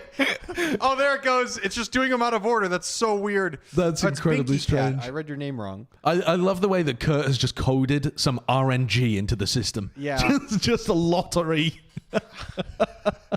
Thank you for becoming members, y'all. Confused Pickle, Fuego Slim for the 9 months. I think the re-members, what would you call them? The members that like the resubscribe? resub kind of things, but with memberships? I don't think those pop up just yet, but if they don't, I will fix it. So Yeah. thank you so much for supporting the stream. Balla with the 1 year. Thanks, Balla. John Rivera, thank you. Balla paying his own salary. Yeah, I don't even know if he's back or not. Is everybody here? Wyatt's still upstairs, but Wyatt's texting. He likes to go upstairs and text. we're chilling. We're chilling. But yeah, for real, it definitely helps support the show. Very much appreciate it. So thank you guys for watching and becoming members. And Wyatt has 20 seconds to come back downstairs, he's on his way. or he's cut on his from the way. entire show. You're about to ruin the whole show. But yeah, thank you everybody for becoming members. We got Hyperion and Amar. I'm sorry if I said your name wrong, but thank you. We are back. Well, Count them down. dude, we should do a thing where we just give an award to the weirdest name of the people. There's something about people's online aliases that I just. There's just a bunch of real names there. Like, what are you talking about? Yeah, that's what I mean. I mean, some people have really sick real names, but then some people, Whoa, hello, we're back. Oh, Valorant. Whoa, Plat Chat Valorant episode 92 or something. I think it's 91. Oh, is it? Part 2. Is it 92? Whoa, guys, Josh Wilkinson Bro, I just don't became even my know. member. That's a funny. This guy's name is fucking Wilkinson. What? See how bad that feels. It doesn't that feel Asshole. terrible, Josh? Yeah, that is. Doesn't feel terrible. That's pretty terrible, actually. Yeah. I was just thinking if someone's name was like, Boinka Doink 2001, something like that. It's like, oh yeah, whatever. Okay, it was a shit idea. Let's move on. Before we even get into any of these topics, Kurt, I just sent you a tweet, right? If you're a North American viewer and you're gearing up, you're like, oh damn, we're on top of the world right now. OpTic, best team in the world, just won Masters. Yay, best player in the world. Holy shit, XSET are looking hot. We've got some other teams on the come up. This is what EU is currently thinking. They are deep in the copium mines, just swallowed up by the loss. Tombiz tweeted, if we send Inform, Fnatic, FPX, and Guild, I legit think we could see an EMEA top 3 at Masters. And that's before we even talk about ACEND or Mech. Some of our teams look so nasty this season. I read this tweet and I was like, we need to send them some help. We need to send them help. Let's talk EU. Because, my God, there's some good teams. There's some poo happening as well. There's some poo. But one of the great teams, Fnatic have sold me with this alpha year pickup. I wasn't on board with the chopping and changing that they always do, and I still think there's questions to answer when they head towards like the bigger matches of whether or not they've really like refined their game. But they played against Oglu, who are one of the weakest teams in EU, and they just shit on them. I mean, the Icebox map in particular was a 13-0. Again, they're just using the G2 comp, and they just destroyed them. Like, utterly, fundamentally, atomically destroyed them. They pulled apart the nucleus of all of their atoms and just cast them asunder. Pretty much. Dude, Alfie, yeah, if you don't believe in Mini and Boasters, like, scouting and recruitment, at this point, every single player they picked up has been a hit. Eventually, maybe they end up not being as much of a hit down the line, or they just like can't commit long term or something like that. But every single player that they've scouted has been a monster, which speaks to them and also speaks to the VRL system. Like, I don't know why other teams are not picking up players from, you know, Surreal or Rebels or any of those other teams as well, because it's just nasty. This kid is the truth. They say a lot about people, but he's nasty. It's crazy the shit he was getting away with in this game, though, because Oglu just got rinsed. I mean, it was like 6 rounds in, and they'd lost their ability to shoot back. If you look at like the later rounds, even on Haven, which was map 1, and then anything on Icebox, they are so scared of Alpha Year, like he's a demon that's come out of the closet, and they're like backpedaling, like, oh no, get me away from him, and Alpha Year just cleans house with them. He's like stunned up on top of the box on A short, still gets a 2K. Like, they just couldn't kill him. Yeah, I mean, it was average day of Fnatic playing in the training range, just simulated. I mean, they were just running around clicking on them. They were just Fnatic I do think, though, they have the fucking recipe that you need in this meta. If you have God Chamber, God Raise, you're gonna pop off in this meta, and they have both. That is just simple recipe for extreme pog. It's just so good right now. So yeah. I mean, I don't know what more you can say about that map. I think you put it best when they separated the nucleus. I don't think you can say it any better than that. That's essentially what happened. You just described a Mortal Kombat like finisher. Pretty much. You couldn't even really take too much away from the second map. They just played Icebox. They played the best comp, in my opinion, on Icebox, and they destroyed them. They just destroyed them. It was 13-0. Every time Oglu had guns in their hands, they won the round, creamed them, and I think Oglu won like a couple of ecos on Haven, but couldn't even do anything like that on Icebox. I walked away from watching this game and just thought, I would like to see Fnatic play somebody a bit better so that I have an idea of how good they are. Yeah, I felt kind of the same, but I also, like, comparing to G2, who pioneered this comp, I felt like they had an understanding of what G2 did that made it good, and they also added their own ability to take other sites than the A site. You know, for example, they added the lurks in mid, they pressured B before going into their ult cascade, like all those sorts of things.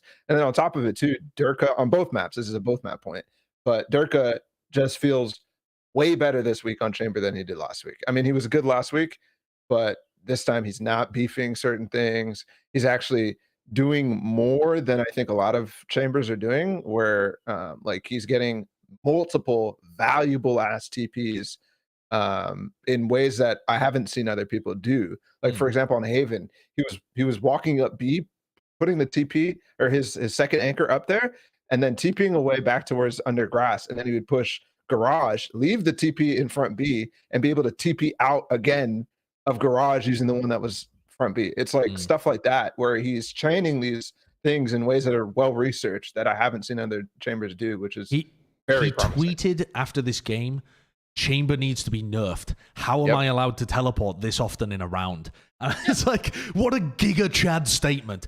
This character is too easy. Give me something with more, I don't know, more of a challenge. Challenge me, please, Riot devs.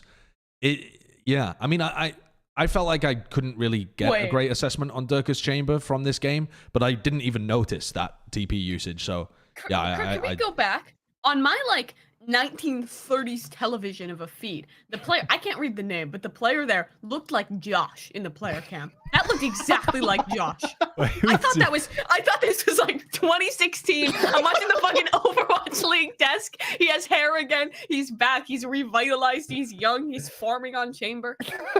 I do not look like Durka. You have a similar head shape. I have a similar hairline. It's not funny for you guys because it's not pixelated. Oh shit! But it's For so me and fucking Balla, funny it's for me. so pixelated. We cannot see anything. Yeah, there you go. This is gonna help. Josh, the background even looks like Josh's room when he streams. It does, actually. It does look like the background of my room. Someone was tweeting at me recently this week. It just could be your headset as well, his hair. Yeah. It really could be. Someone tweeted at me this week saying, you look like bald vanity. And people were responding to it like, you are bald vanity. I was like, no, I'm not. I'm just bald. I don't look anything like Vanity or Durka. You look like Balla. Answering the question itself, do you think we have enough... Where does this cat come from? What? Vanity's cat. Okay, this is just Vanity's cat. Do you think Fnatic are the #1 EU team right now? Do you think they're in that level of form? They beat FPX. I mean, that's the other team that you would be comparing them to. Yes. I will say yes, because to me, FPX are the definitive #2 right now. And I could see FPX finishing this stage in first when it's all said and done, with Fnatic in second. But I think that they are the definitive top 2. And given that Fnatic beat them, I think FPX are in 2. Nope. What, sorry? Nope. Okay. No? What's Are your... you about to tell me Guild? FPX was trolling last week. Oh my god. FPX was trolling and they weren't even trying and they played Yoru and L plus you. And also I just don't see how we've seen enough that proves that they can beat an informed Mac, an informed Guild, all of that. Those are serious hurdles. I'm gonna keep it a trillion.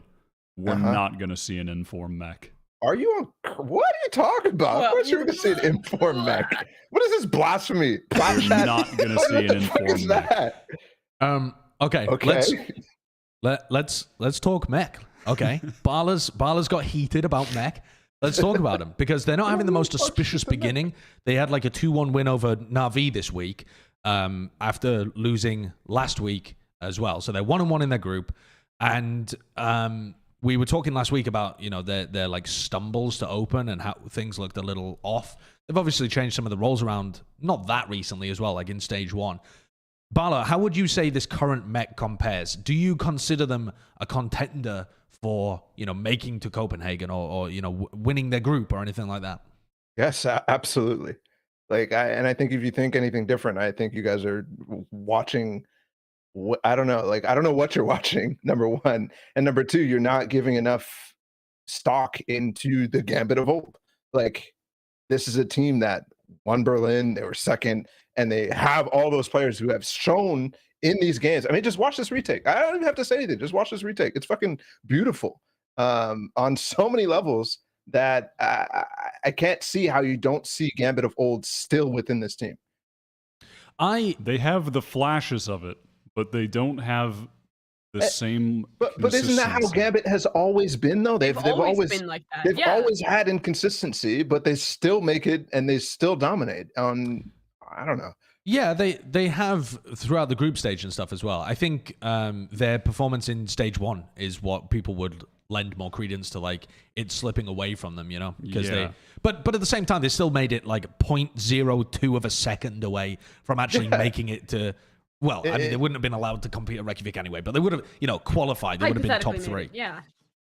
I don't think we're going to see a mech that can be the best team in the region currently with FPX and Fnatic, though.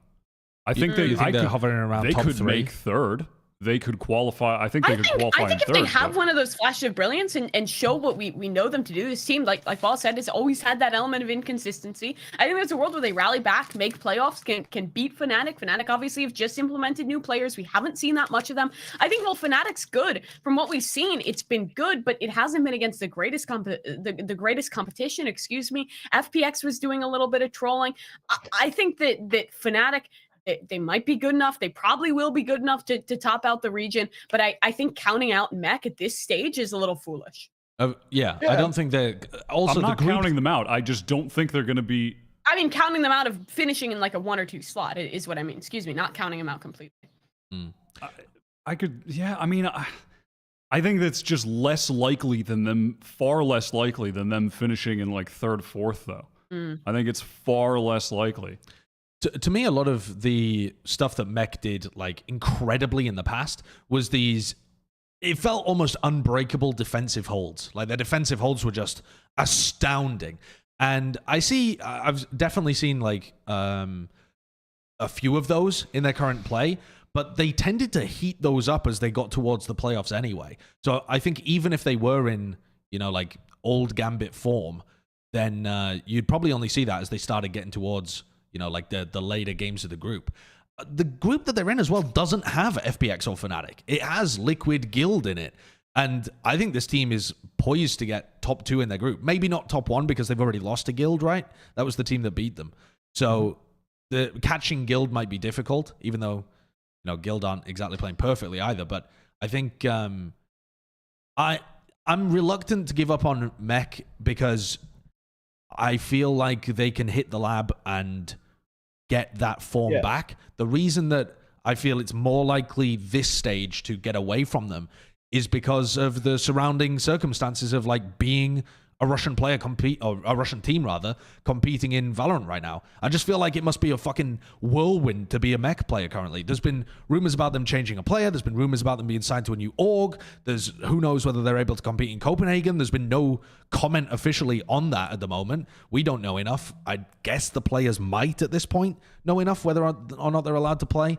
But I can imagine it being a bit of a head fuck being inside Mech currently. Yeah, that and is... I think that's going to be the barrier between them getting top 2 this time around, honestly. I think that might have even been the barrier last time. I don't know. I thought it was the I think very it last was. time. It probably was last time. I mean, that is part of the reason why I'm also saying that, though. I mean, I think that they're facing circumstances outside of the game. But then why don't you give the same thing for FPX? I mean, I'm confused here. Why don't you use that same argument? Yeah, I don't know. I don't know, but I just don't. I think it's because their org isn't being sold out, and or at least I don't know whether the Mech one is either, but that's been the shift for like the other Gambit team, and there's been talks about some orgs looking towards Mech. So that aspect doesn't seem to apply to FPX. From what I've heard, FPX are not looking to make roster moves. They're not looking to change their organization. So even though it does make sense from the, they have literally the same amount of like CIS players that might not be able to compete. Also, the reason that FPX wasn't able to attend was also because Artist got COVID and Angel couldn't get there, like couldn't acquire the visa. But that is not a thing for the future as well. That in theory should be much more solvable than the Mech situation. No, I don't know. I just don't like kind of predicting like how are they going to place. I think it's okay to acknowledge that like that is an added pressure, but I think these players are experienced. They understand that pressure. I still think that the form that they're showing, they're showing these moments where they have the same potential that this team has always had back when they were at their peak. And I think there's still a very real chance that they reclaim that. It's the same roster. They've stuck to it. They're very committed to themselves as a team. And even if they have some turmoil kind of outside of the in-game just gameplay, I still want to believe. I agree, but I also think that if you guys were to make arguments, like for example, they're not keeping up with the meta or like stuff like that, which I think is very valid. For some reason, they don't seem to be super like getting into the chamber stuff anymore. They don't seem to super getting Brim into on the Icebox. Yeah, okay, that was quite cool. Actually, that was actually nice. I liked it. It was quite cool. I was a fan to a certain extent. But like for example, on Bind, right? They played Fade, if I'm not Yeah, mistaken. they and played then Fade though. I they- mean, but they're relying so much on the Viper stuff that a lot of teams are dropping still, right? Yeah. And Nats Yeah. is doing the same thing and trying to catch the same timings. And eventually Navi's just like, no, stop. Like, this is stupid. Like, what are you doing? Yeah, Navi kind of destroyed them on Bind. Yeah. yeah, trying to revert to the bread and Yeah. butter of the team from the past. But yeah, listen, I think they can qualify. I think they can make a top finish. I think it's unlikely that they will return to being the best team in the region. I think that's like the least Sure. likely of all outcomes. And if that's what we're arguing, then maybe I'm not so hard on I would I rate was these guys like Europe. Under the XSET. impression that was the Yeah, kind of top 2 is what we were because discussing. it's the Gambit of old, which is like the best team in the region, Yeah. or top 2 if you're, I guess, considering ACEND. We did But start this before that title came up, and I felt sort of much different about the way that you guys are asking that question. So Sure. yeah, it makes sense. No, I kind of I'll on say board, this but also with not. with Tom's tweet where he was talking about FPX, Fnatic, Guild, and then maybe Mech coming into form. He also mentioned ACEND, and I feel way better about Mech right now than I do about ACEND. Even with ACEND winning their most recent game. So I wanted to talk about them as well. I want to do a STONKS check for our perspective on ACEND, because I was high on them in our power rankings. I thought ACEND with their new roster looked like they had crazy firepower, and if they brought in any of their old, like teamwork, aggression, they would be a powerful team that was very difficult to deal with for a lot of these other squads. Having watched their matches, I am not happy. Me, mucho not happy with them. So their Bind they lost, which is normally an amazing map for them, and the manner in which they lost it was quite atrocious. And even on the other maps where they won, ACEND, Icebox, especially on ACEND, they were making some horrendous individual decisions, timing. The spacing was massively off. I thought it was a very messy game from a team that I had much higher expectations of. Also, CNED nearly got a 1v5 with the Sheriff, which is just fucking bonkers too. But the game was littered with insanity, absolute insanity. And I don't feel like ACEND are anywhere near being able to be back to their old form where they could have won champions. I think ACEND is just they're just looking so loose right now. Like there's so many of these plays where CNED spacing is just like wildly off from the rest of the team. I think of that Bind map in particular. There were so many of these rounds where like someone, like if it was CNED or if it was Monster, was like wildly pushing forward, kind of making a play without quite the same amount of defense. And the thing is, Focus, sure, they're like the newest team in towards the league, but they're consistent. They will notice where those gaps are created, and they will punish them. And Focus did a really good job of punishing that on through. For the side of ACEND, sure, they managed to clutch this on out, but there was also a lot of opportunities, I think, where if they had just had a few more troll rounds or Focus had won in through a few more situations, that could have been a 2-0, because ACEND was a rather close map. I think Yugi was performing really well. I think a lot of that was kind of like Starkso and CNET having like great games and pushing things on through. It's just like we're used to this team being so consistent, so well put together in the way that they're executing, and it's just like so many of the rounds are incredibly troll. And then we go to Icebox and they're playing see that's Reyna opping. I'm just like, what's going on, guys? You don't like the Reyna op? I mean, I despise the Reyna op. They have a chamber. Just either put CNET on the chamber or have Starkso op. Like, just please, why are we running this? It's so weird. Like, Raze is so good in this economy. In the economy. Oh, In this economy. Yeah, I mean, we are in a recession, so maybe. I think that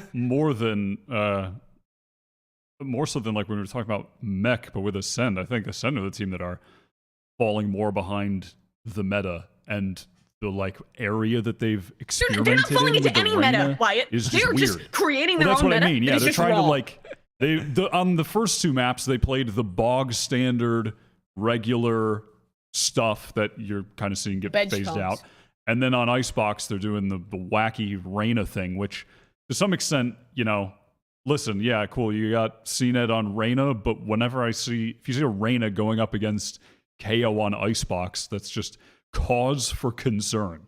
I think it's, I don't want to say fortunate in that it makes it sound like just luck, but I mean, I think it is fortunate that they walk away from that game winning 2-1 under those specific conditions. I think that they're putting too much emphasis on the wrong part of the game. And I think that you could kind of even see that like what some of the players were saying outside of the game, where I think there's a bit too much focus being placed on this individual aspect of it. They're also, though, still a team that is crazy enough that they could occasionally upset. They could just go into a game. They could all be on fire, just win every duel and beat a team that's way better than them because they have a day where they're just hitting. But that isn't good enough over this format where you have to, perform in the groups and then you have to go into playoffs and you have to make the run.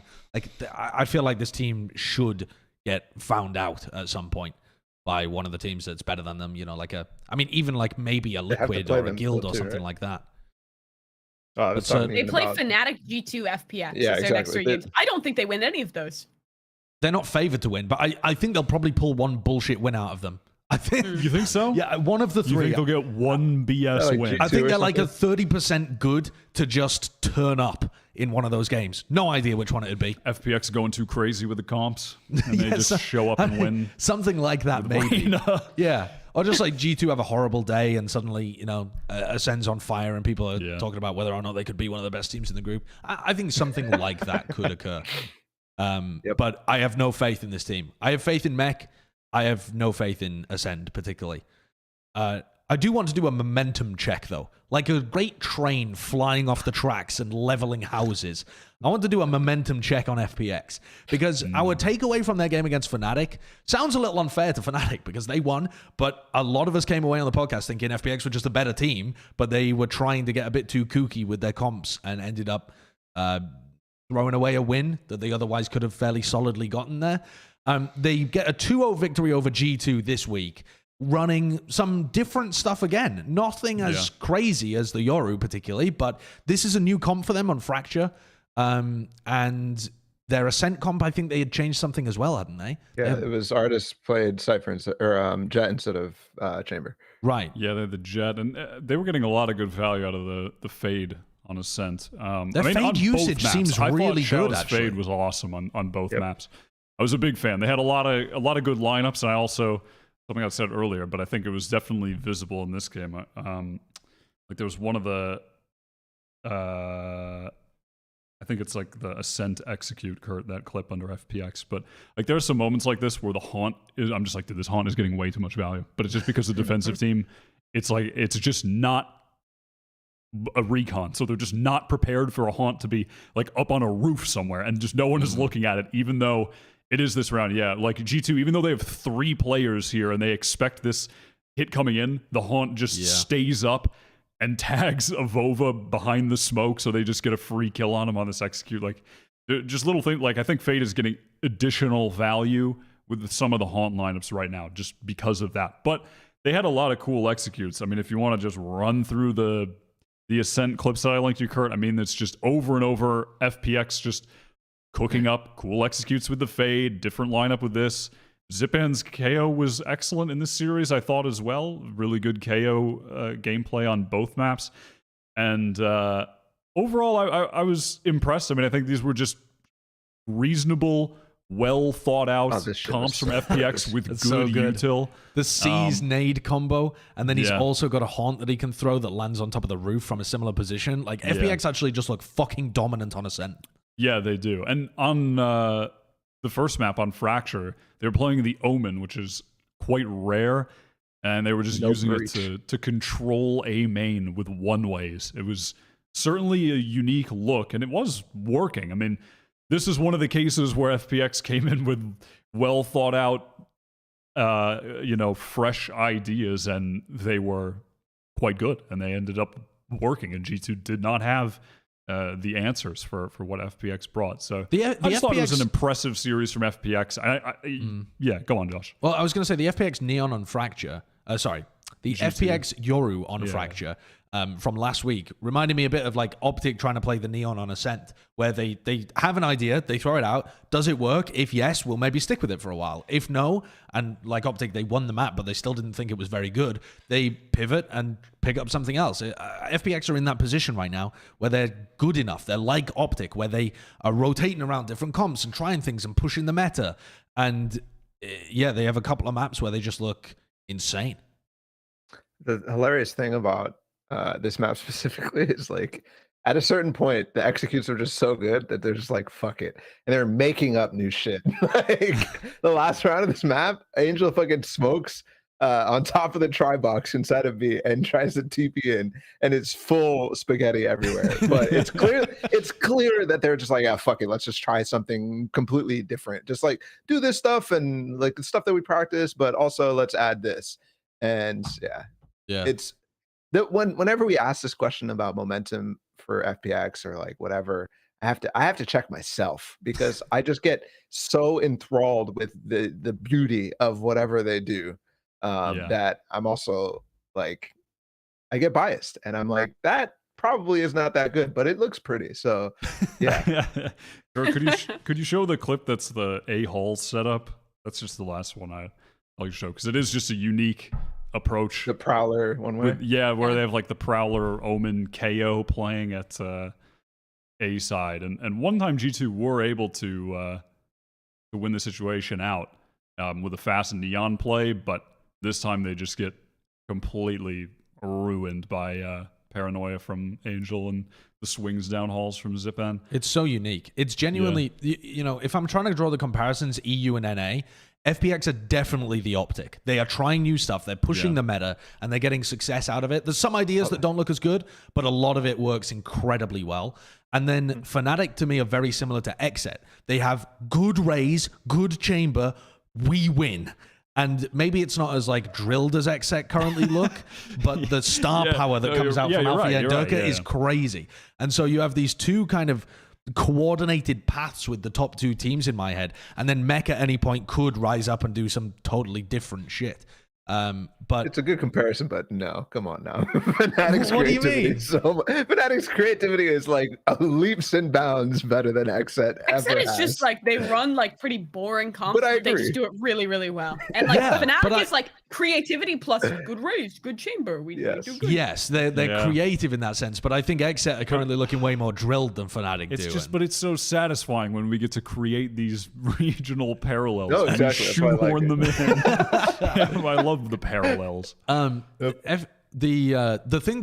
point that I was going to bring up Balla here as well is when I think about Mech, I find it difficult to carve out a space in the map pool for them, because FPX looks so fucking good at Ascent, and Guild look incredible at Haven, which has never been good for Mech.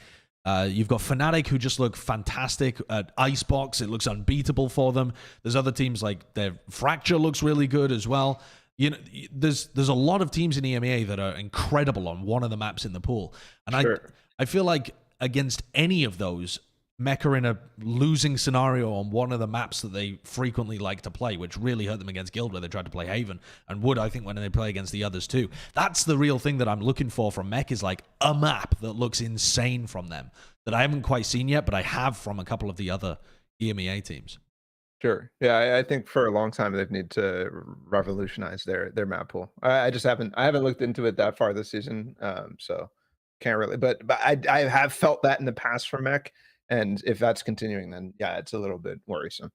I want to cap off our EMEA segment by referring back to Tom's tweet. If there was a global tournament right now, and there's a top 3, how many of the top 3 teams are currently EMEA?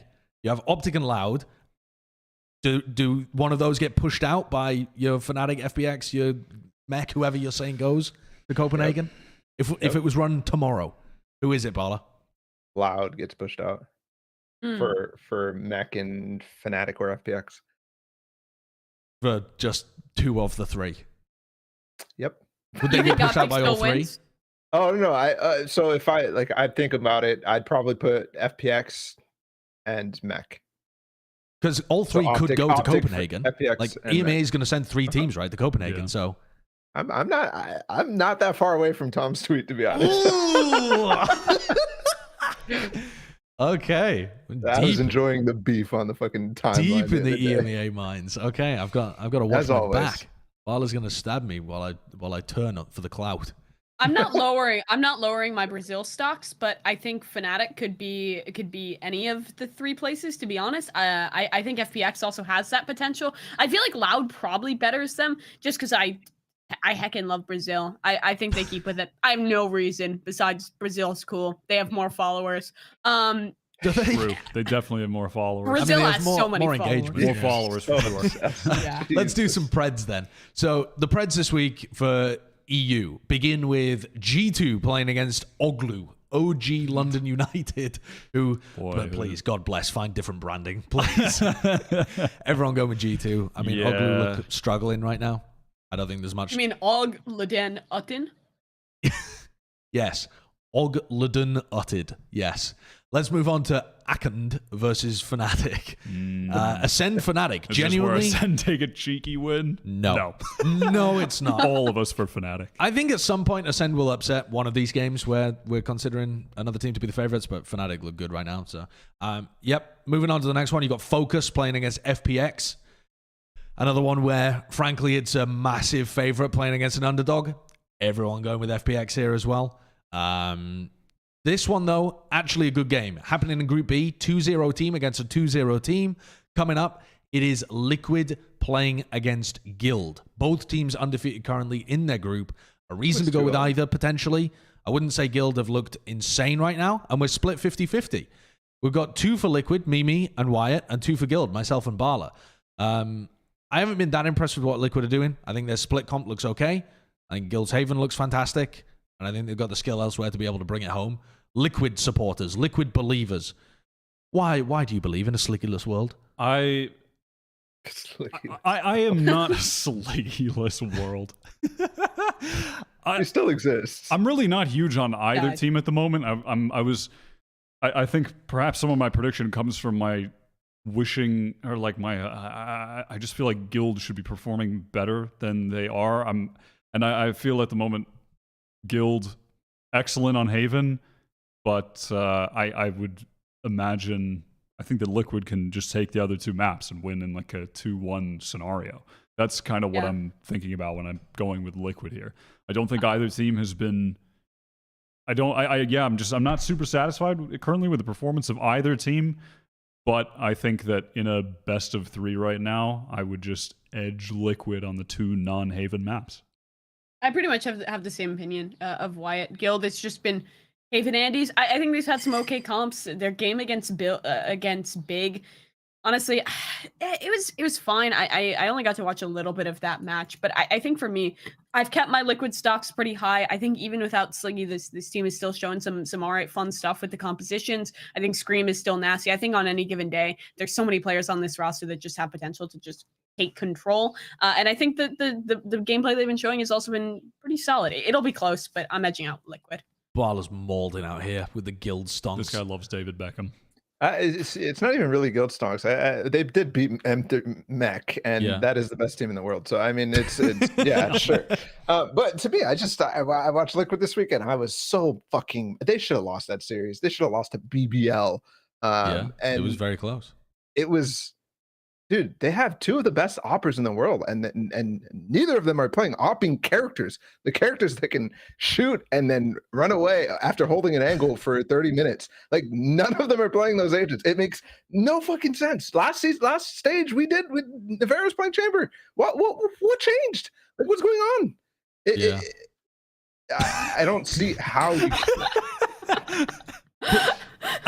Who designed my prediction card. This is an opping character right here. That motherfucker is zooming. That guy's got legs to run away after he takes a shot. Look at the power in his right forearm to click the trigger. That's insanity. This guy's never missing an op shot. Christ. I'm not big on Liquid stocks, but I also think the Guild big game didn't inspire me either. I feel like it's kind of the same The thing. biggest part of Tom's tweet that I took issue with was honestly just the inclusion of Guild in the top 3 conversation. Because even though they're 2-0 right now, and they beat Mech, and so on paper you're looking really good there, they're very inconsistent in terms of their coordination with each other. Some rounds, it'll look really good. Some rounds, it's just Papega everywhere. And the teams that Big that they played against this week is not a phenomenal team, and they still fumbled the ball a bunch. And it feels like their only safe map that they can take against top teams is Haven. And I feel like that's just going to be so easy to work around. The other side of the coin here is one of these two teams is going to get the top seed.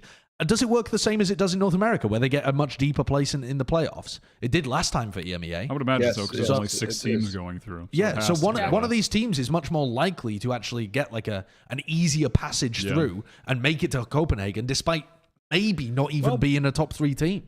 I mean, yeah, Mech could still end first. Yeah, I mean, but if that would Mech be closes out and wins possible. the rest of their stage, Yeah. and If Liquid whichever wins team this- loses this, like if Liquid wins this game, it becomes much easier for Mech. So yeah, if you're punting Yeah, for that, yeah. then that's who you're going for here. Let's move on to the next game though. It's Big Na'Vi, which is happening towards the bottom of the table over in Group B. Oh, we've got a big believer. I quite like the way that Na'Vi played against Mech this week. I like this team. I feel like both of these teams are meh. Yeah, I feel like both these teams are kind of I thought Big looked pretty against Guild, and Na'Vi looked pretty against against Mech, and I was like, I'm gonna go with the big Put Masashi on Chamber didn't all think the about it time. that hard. Put Just- Masashi on Chamber constantly. He'll drop 30. You'll win. that's your key to victory. Yep, pretty much. Yeah. Okay, moving on. We've got BBL playing against Mech. This is Balla's chance of being able to get something done. Everyone went with Mech. I actually think this game's going to be close.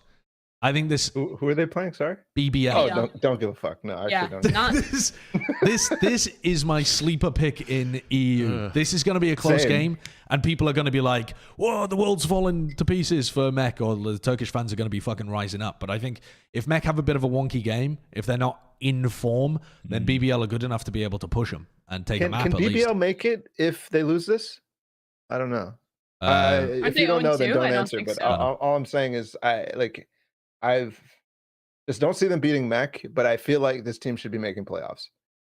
If that makes sense, I feel like BBL should make playoffs. but they've already lost to Liquid as well, right? So Well, that's what I'm saying. If they can't mathematically, then okay, fuck it. But like, I feel like this team is good enough to have made playoffs. if they and lose this, then should they'd have to beat Guild, and I don't see them beating Guild. I also don't see them beating Mech. I don't think they make it out. I don't think there's a realistic world where BBL can. Hypothetically, they can though. I mean, if Guild just shit the bed this week against Liquid and then also lose to BBL, that would be kind of Yeah, crazy. then that's the possibility. But But I that- don't see that happening. Yeah, that seems wild, doesn't it? Yeah.